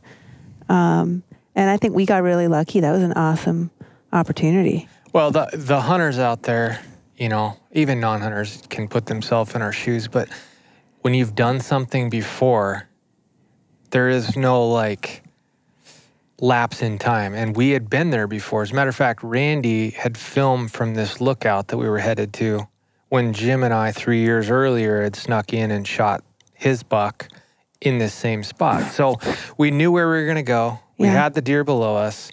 Sophie had pulled, you know, she had made the choice. I'm going to take that buck. And we get down in there and we're getting her set up and everything ready. And Marcus is there with the one camera. I've got the 600 on another tripod, the big lens. I have a third camera there for like a tight lens. So we're really trying to like maximize the moment here, you know? Yeah. And we're letting things develop, and We can't really quite see the buck that we had first It had seen. kinda That was gone into a a really cut nice 3-point. right below us. There's these gullies coming down, and it is straight down. Yeah. We are straight down. We are and these rocky above 'em. gullies with beautiful green meadows in between them, and it had rolled over one of those green meadows into a gully, and so we were just waiting. Yep. And everyone's looking down. And so I'm like on the, I guess, uphill side of everyone who's very focused. Very focused. And I'm kind of between running 2 cameras and having a long lens and chit-chatting, talking, and overseeing. And, you know, there's a lot going on, but we're in control. And next thing you know, I look over to my left, and I'm talking 35 yards away is a really nice buck. Yeah. And I'm like, guys, don't move right now. There's a really nice buck, like right here. And they're all looking around like, where? I don't see. And I go, 9 o'clock, like right all of us there. were like drawing a clock in our head, and we're like, 9 o'clock, and we all swing our heads over, and like, there he is, just looking at us. Yeah. And then carries on. So I'm like, Sophie, what do you think? She goes, oh, I'm shooting. Yeah. So, you know, we, recalculated, recalibrated, whatever the word might be. And the deer just moved and kept walking and kept walking. And, you know, as it was, the deer walked right down, right above where Jim had taken his buck 3 years earlier. And I'm talking 5 within feet. like feet. Yeah. You know, and just the irony and just... I'm like, oh, this is meant to be. Like, this is just crazy. And, you know, I'll let you guys take it from there. But we got it all on film, and Sophie made a great shot. And, you know, I had 3 cameras going, and Randy was napping. And Randy was observing by then. We had the alarm clock. We woke him up from his nap. You were. By then, I was over just around the point from you, glassing these other deer, and I saw Nick above me looking at the same one. And there's one of them over there, like a lab that's laying in front of a fireplace trying to warm up. This thing is splayed out with his front legs way out under his doing chin. the starfish. Yeah. They almost look dead in that pose, right? And they're so comfortable. He wasn't that big, and then I heard the shot, but from just over that little knob I was at, it sounded like a muzzle loader, not a 7mm 08. And, but I came over and it was all smiles over by you guys. I'm like, well, dang, I got to go down there and get the story here. So sorry, I don't know why I was even along on this trip. It's like worthless, but so, well, it was great to go down there and see your buck. That was a very exciting moment. Absolutely. It's crazy that we traveled that far. Yeah. 3 years later, all the time, all the go to thought, the all the exact effort, and the same- deer dies in the exact spot that Jim's buck died. And you guys knew what to expect, but I was just like, dang, that thing is falling along way down. It just like kept dropping, you know. For Where's you it gonna sheep hunters stop? out there, and I've hunted a lot of sheep, this is sheep country that these deer are in. Like, as steep as it gets. Yeah. It's really cool. Yeah. So It's a that buck really of mine pretty 3 buck. years ago removed the boulder. Remember it kicked that boulder loose, and that boulder went way down that canyon. A huge boulder. Oh my gosh. And we didn't know if it was the deer following the boulder or whatever. We could hear this boom, boom, boom going forever when he fell down in there. Yeah. So we already we take care of Sophie's deer. We already told you that Jim couldn't hold his powder, and while we were doing that, so Have to go watch this deer. yeah, I gotta go keep an eye on him. I think that's gonna be our new tagline. When someone's getting ready to shoot something, Gotta go keep tabs on that buck. we'll have a guest hunter with, and if Randy says, "Hey, I'm gonna go keep a tab on this buck here," you guys will know that's code word for I'm probably gonna shoot this. Oh yeah. Get ready. But then I don't know what happened after that, because when we were at Jim's buck, I wasn't feeling that great.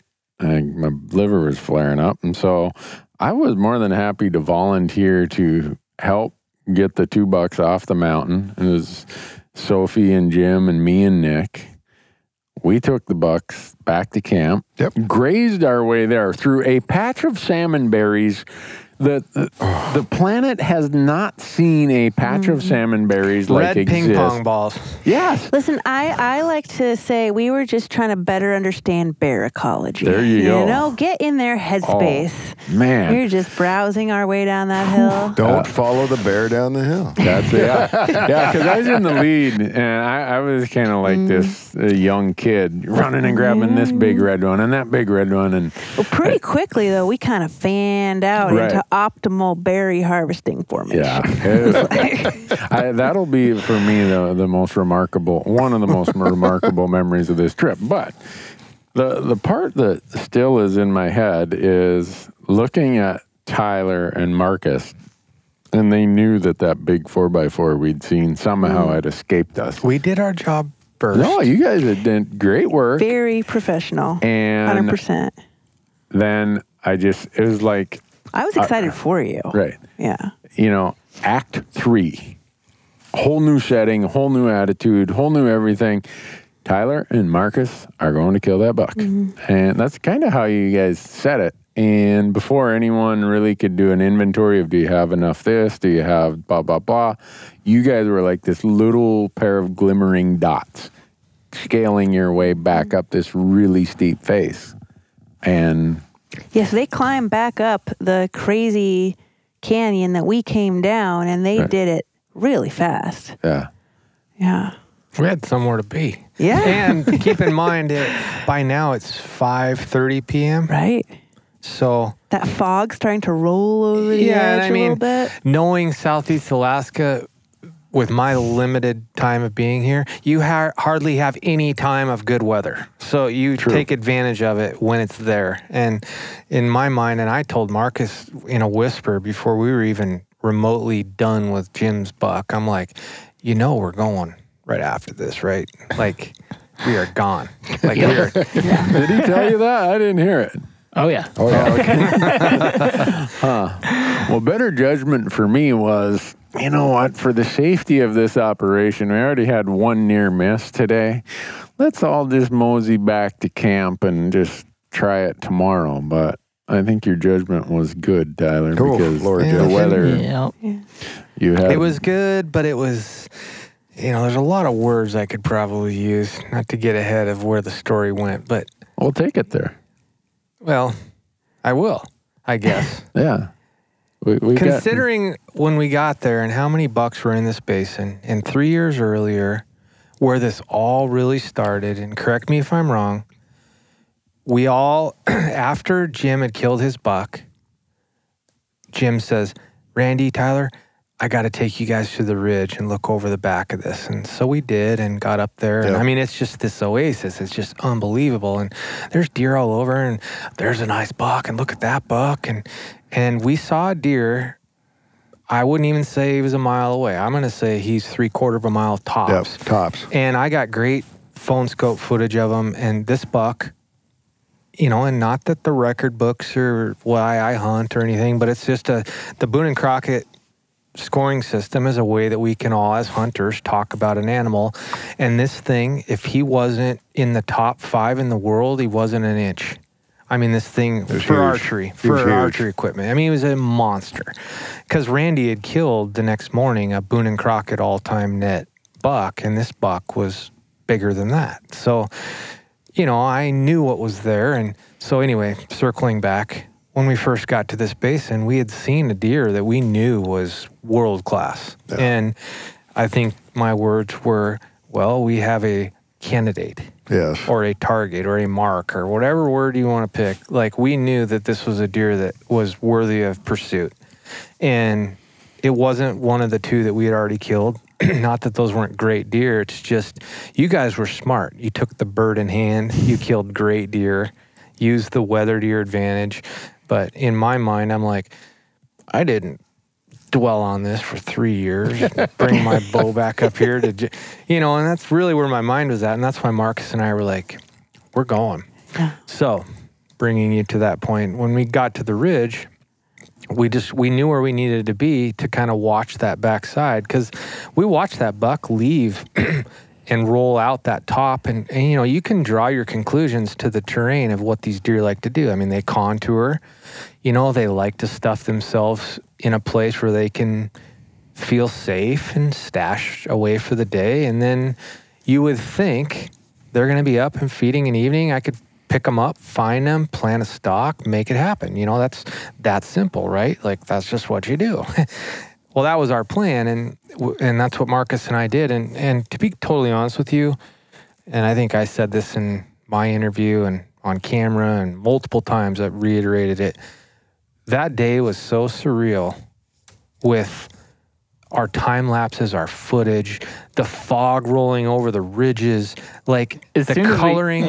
Marcus, as soon as we got on top, it was the most spectacular scenery I'd ever filmed. Like, not just the bucks. I'm talking just the eye candy footage, scenery. I cannot wait to share the film with the masses and let them just take that part of it in. Because really, as hunters, a lot of what we do is not the kill.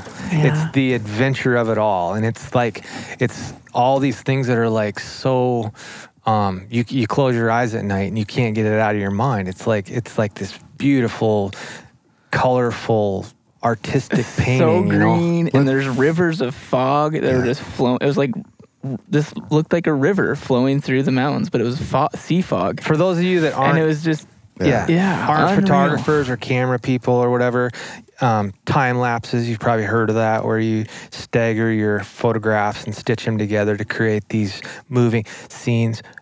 This was real-time time lapses. Like, we hit record on cameras and fog's pouring over and done. It's like the largest chunk of dry ice you ever seen in your life, just pouring over the top of these ridges. But anyways, so we were taking all this in. And virtually everything to the west of us was solid fog.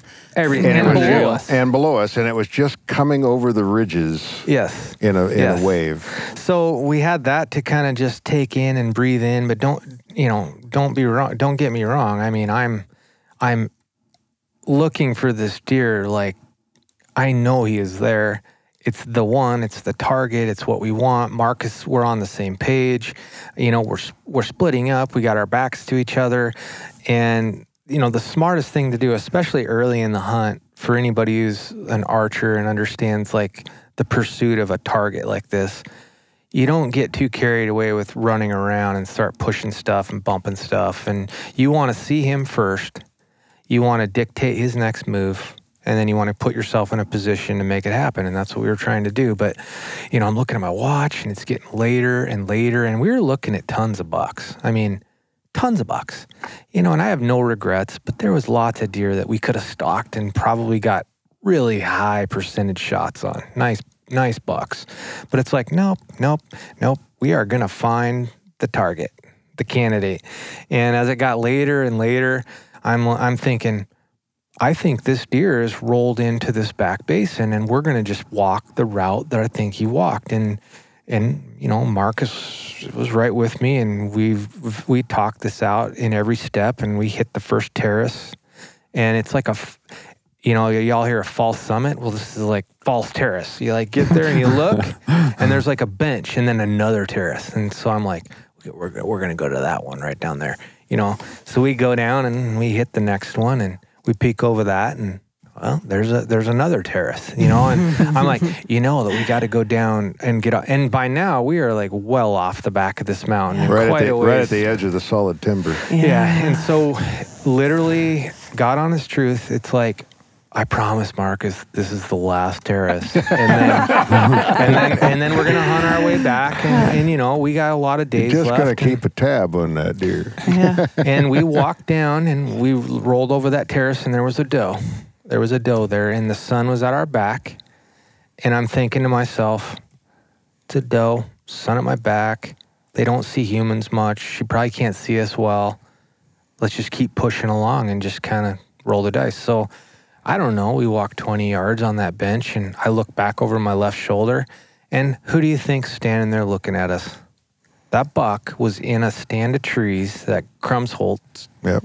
timber, which is like wind Sculpted. twisted, Yeah. sculpted timber. He had stood up out of that and staring at us. And I instantly, when I put the binos on him in a millisecond, I go, that is him. There he is. Like, that's the target buck. Now, the problem is he's made us, and we are like 130, 140 yards away, which, I got a bow.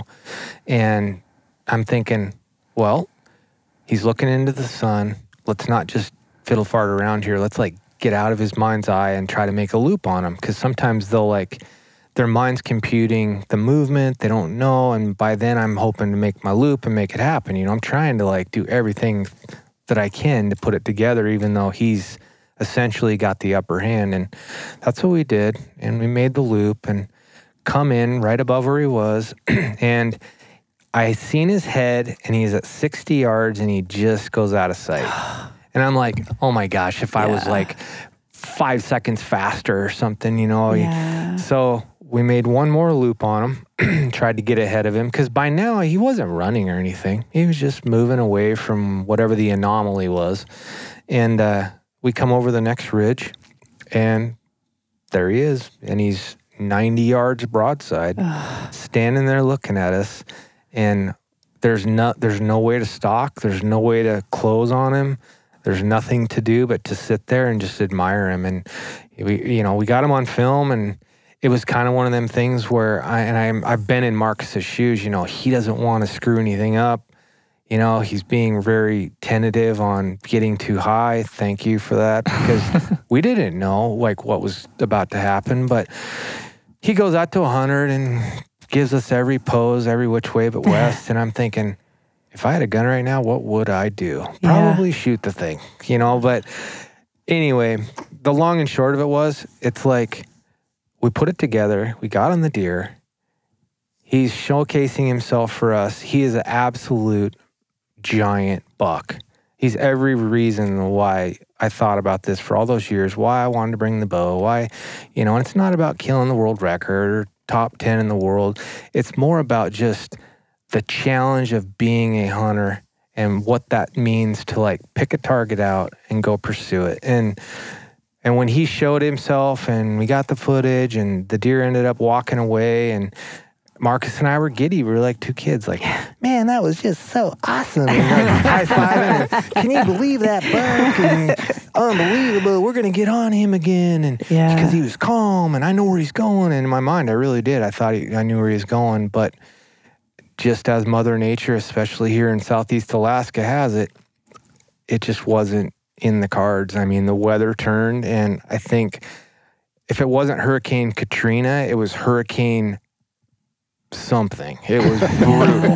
And it would not let up. And I mean, we pushed it. We went the next day because the weather was not bad right away in the morning, but it turned so bad that there was zero visual. We couldn't see a thing. You could cut the air with a knife. I mean, the water, it was one of the wettest, probably top 5 wettest I've ever been, to the core. Camera equipment was shutting down right and left. Yeah. Randy, everything works still. But I mean, like, failure to the max of everything. I don't even want to start talking about other equipment failures, but at the end of the day, that's just the way hunting is. I'll look back on it. I have zero regrets because we did find the deer. That's all what hunting's about. You don't always get the arrow on the way. Yes, he's at 90. Yes, I know I have a slider. Yes, I could shoot. You don't do that. Not on a deer of that caliber. You really don't do that, period, if you have a sense of respect, Yeah. And in my mind, I'm looking at the deer and I'm going, there's just no way. Like, I would much rather kill him where I am absolutely 100% sure that arrow is going to deliver the punch. And I felt I had the time. It's just the weather when it turns here, especially in the Alpine, you don't have a chance. You just don't. Jim, you know better than I do, but this can be really hard tracking country too. If you wound an animal, this is not easy country to find a downed animal. And immediately below you, as it goes back to karst. Mm-hmm. And you can't necessarily watch where they're going, so trying to find that critter. Yeah, there was no second thoughts. I mean, matter of fact, when we walked back to camp the whole night, and, it took a while to walk back, we reminisced the whole way. We were excited, Oh, really? It wasn't like, we were not bummed. We weren't like, man, that sucks so bad. I mean, I might have said like, boy, look at that BS. Like, I can't believe this. Like, unbelievable. But it was like, how cool is that? Yeah. Like, we actually found that deer. Yeah. We put him that close to where we could really observe what he really was. And that's a testament to untouched habitat and being able to live out their years and actually get big and like across the board. If you look in the Boone and Crockett record books and you want to start looking at what it takes, this deer had it all. Mm-hmm. He had everything, and he was right there. Well, I mean, and you all know more than I do, but I mean, isn't that's why the Boone and Crockett record book was started, right? To reflect what is possible. What are these animals capable of? In optimum habitat. In optimum habitat. And this place where we are, or where we were, wish we were still there, that's exactly what that's for. Yeah. Right? That deer is the manifestation of that Absolutely. habitat quality. And if people want to go to the Boone and Crockett record book and look for the buck that I shot in 2015, you're not going to find it. It's sitting on my table with the official score sheet there. But if they find our drone kind of giving off a beacon noise, they'll know where we were at. But the other thing I was going to say is, part of, you guys came back in this year from 2015 in part because of, just knowing what's up there or what's maybe up there. Yeah. These huge bucks in this beautiful place. And Jim's been drawn back to that place again and again and again by the kind of mystique and the mystery and the potential of who's up there, what's up there waiting for you. And so, I don't know, in some ways, knowing that incredible buck, you've shown us some of the footage and we saw him through the scope, that he's up there right now is kind of amazing to think about. Yeah. This world-class animal. It certainly stings a little bit that, we only had like 4.5 hours of time to, but we did make it happen. We did get on him and we did get some footage of him. We did get to live that moment and be that close and share that and high five and talk the whole way back to camp about it. And you know what? When things turned and went south and I'm not going to lie. I was bummed. I mean, I was really bummed when it would not let up. And it was persisting and torrential. And then we have to go. Like extraction time. We're like coming off the mountain. We never had another chance. Yeah. And there's no excuses here. Like, that's just hunting. Yeah. I mean, that's just what happens if, you go hang it out there and you put all that effort and time in. Sometimes, I mean, I've been on sheep hunts and backpack grizzly bear hunt one time where we were in tent 3.5 days straight and we couldn't see 100 yards, and that's just part of hunting. But you know what? The plane was supposed to get us and it couldn't come in and it was 24 hours a day daylight and we went hunting and we arrowed a grizzly bear on day 16 at 12:30 p.m. at night. So it's just the way hunting works, It's like, and you can never quit. And we never did quit. We just had to go. It was just our time. Like, both Randy and Marcus and myself were all heading north straight from here to go sheep hunting, starting on August 10th, the opener for Alaska here. And so we were on a timeline, like if we didn't have that, I don't care what you guys say. We were staying. Out there right we now. Were staying. Yeah. But the part that the audience might be missing is that the night that Marcus and Tyler got on that buck, they went out the next day, and by 9 a.m, it blew in, and it was miserable. Absolutely as bad of weather, rain and wind and everything as you could ask for. You guys toughed it out all day in that. The next day, it was even worse. And the day we decided to come off, it was more of the same. In the morning. It was even worse yet. Yeah. Because we were going to head out at 4 a.m., alarm set, and the weather was supposed to break, and it never did, and it persisted until we made it all the way back to the ocean. and then the sky parted, and it's like, why? But even down right now. even down at the ocean, how hard was the wind blowing? It was howling. It was howling. I mean, can you imagine trying to loose an arrow in that kind of wind? Remember the water spouts? Yeah. It was picking crazy. the ocean up. You know, I just believe everything happens for a reason, and I can't tell you why, and I can't be mad at it. I can't. It just happened the way it happened, and you know what? I'll share that story, and it still is cool, and it's going to be fun to relish in it, and we will never forget it. I know Marcus and I won't. You know, You're one of the few people that have ever seen an animal of that quality. In all honesty. Yeah. So, Marcus, you heard Tyler and I talk about this place for the last few years. Did it meet the expectation of what you thought it would be? It exceeded it, yeah. Really? It was incredible. So was there this, like, can it really be as good as they say?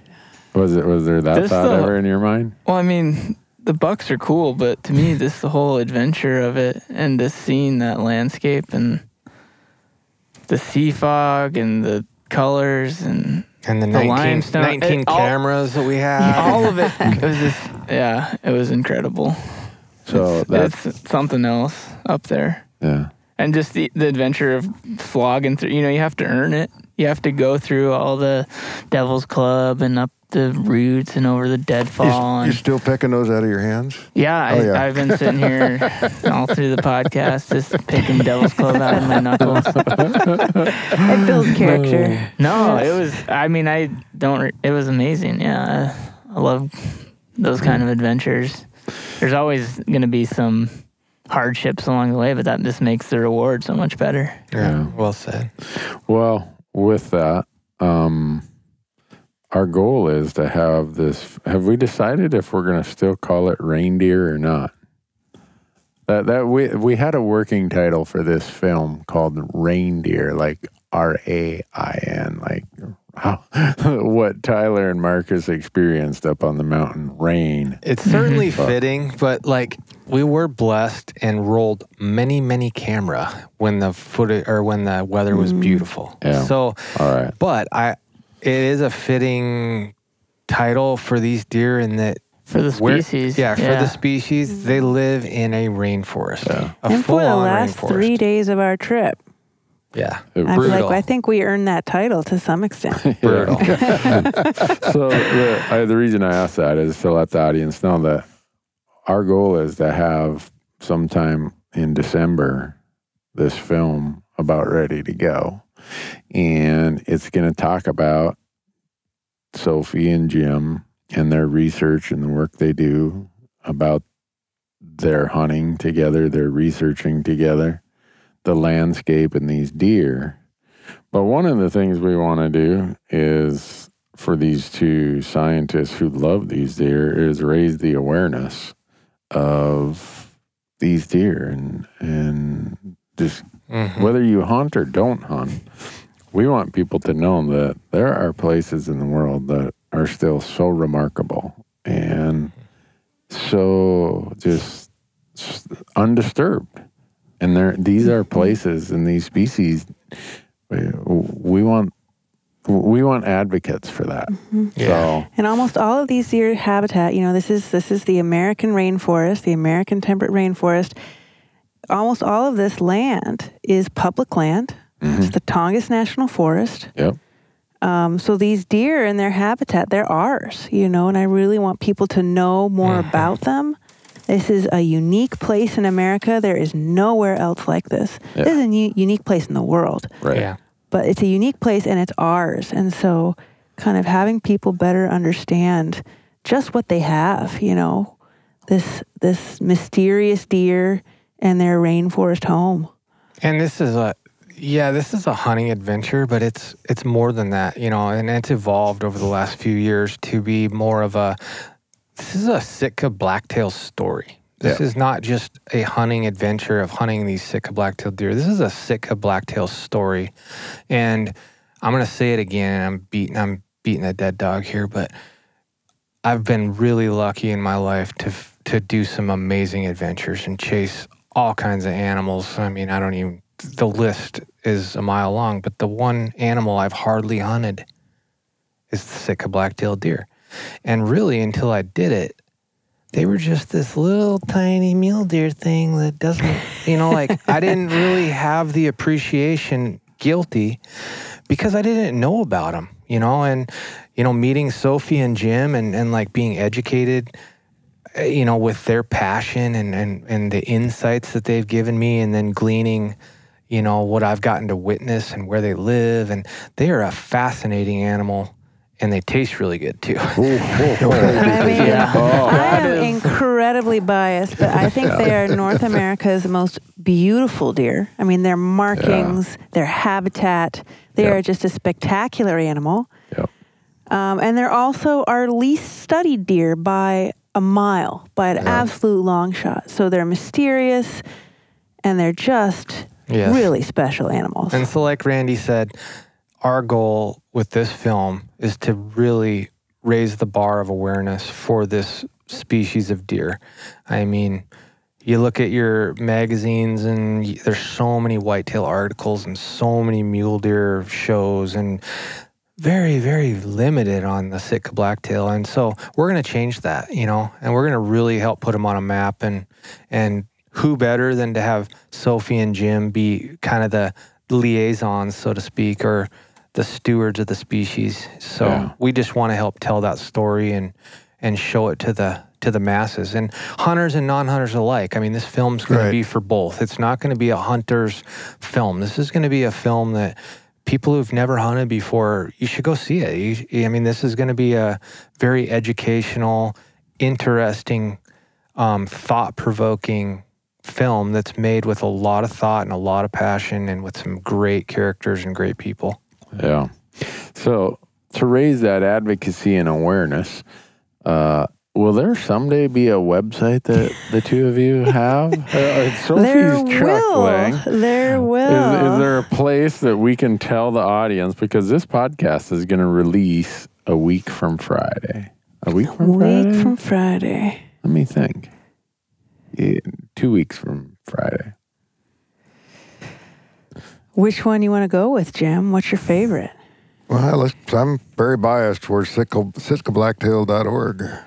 What we've done is we've bought up a bunch of domain names, and we have a website. We just have to pick which domain name we want to tell people. We're going to point them all at this website. Okay.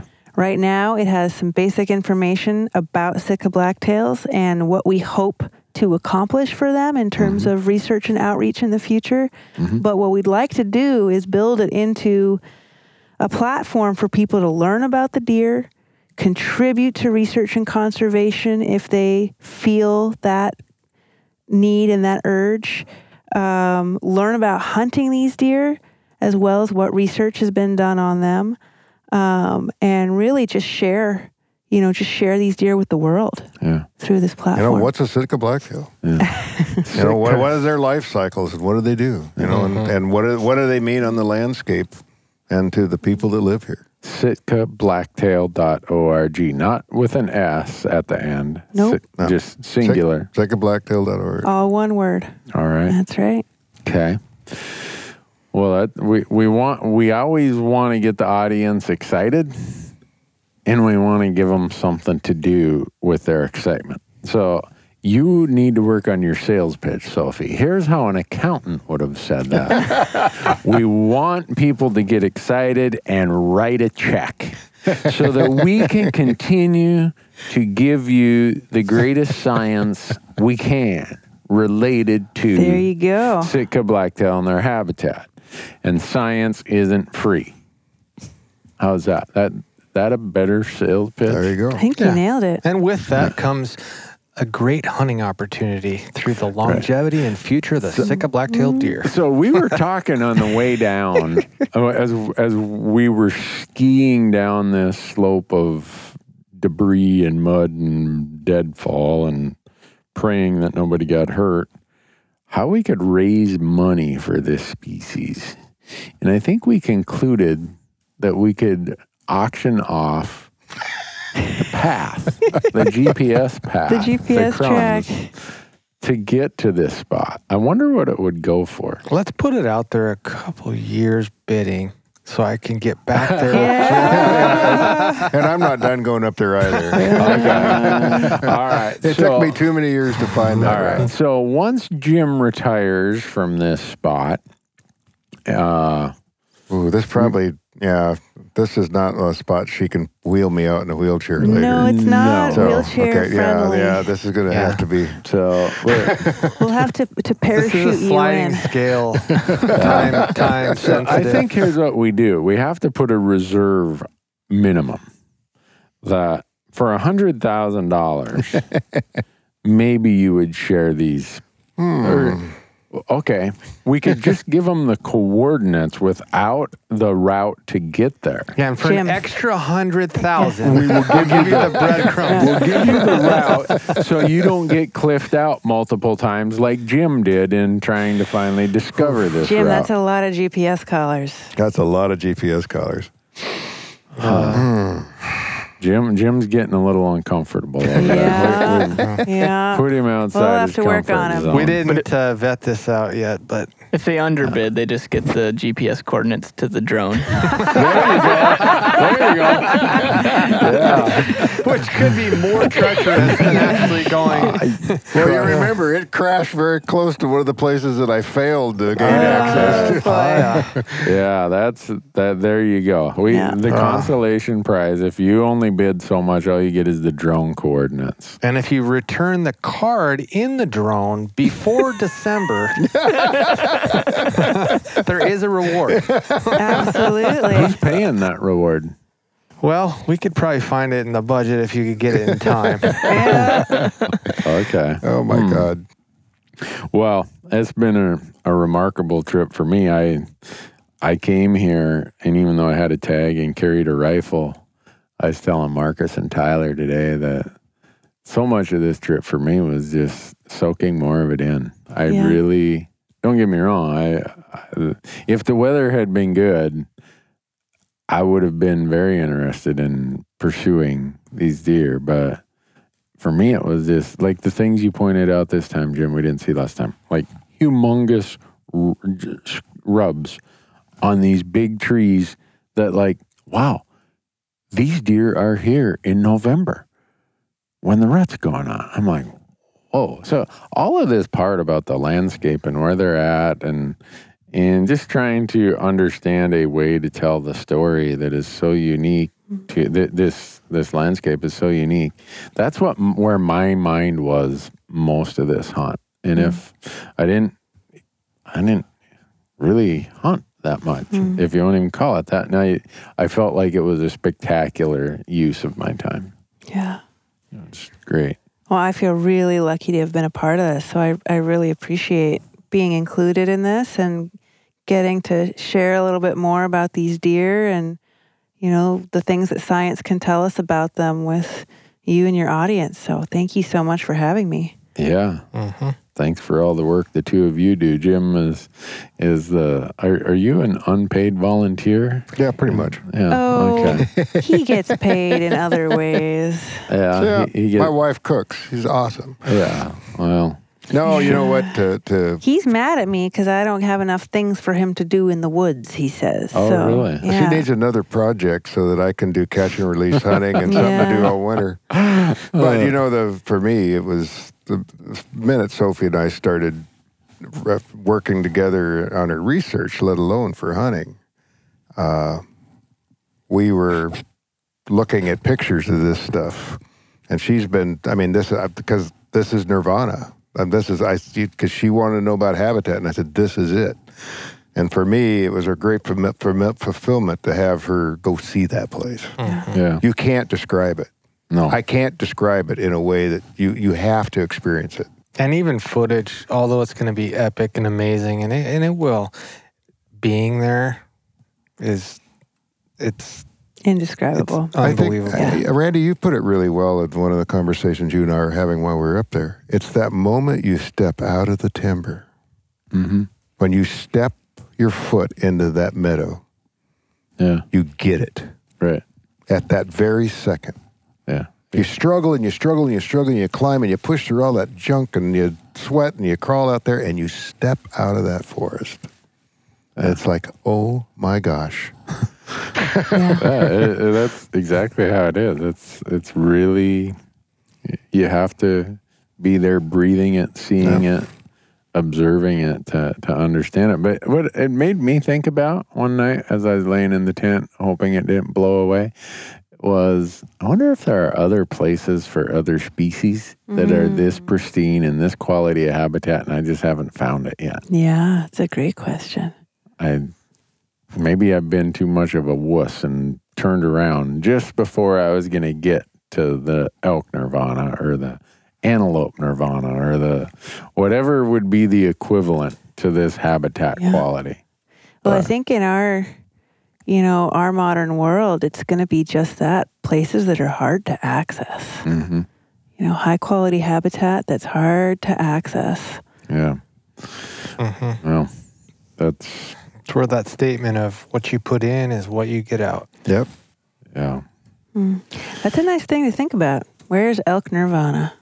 It's in my mind right now. I'm hoping that later this week I find dull sheep nirvana. I hope you do. For those of you listening, I know you're all saying, Newberg, you do self-guided hunting. Yep, I do.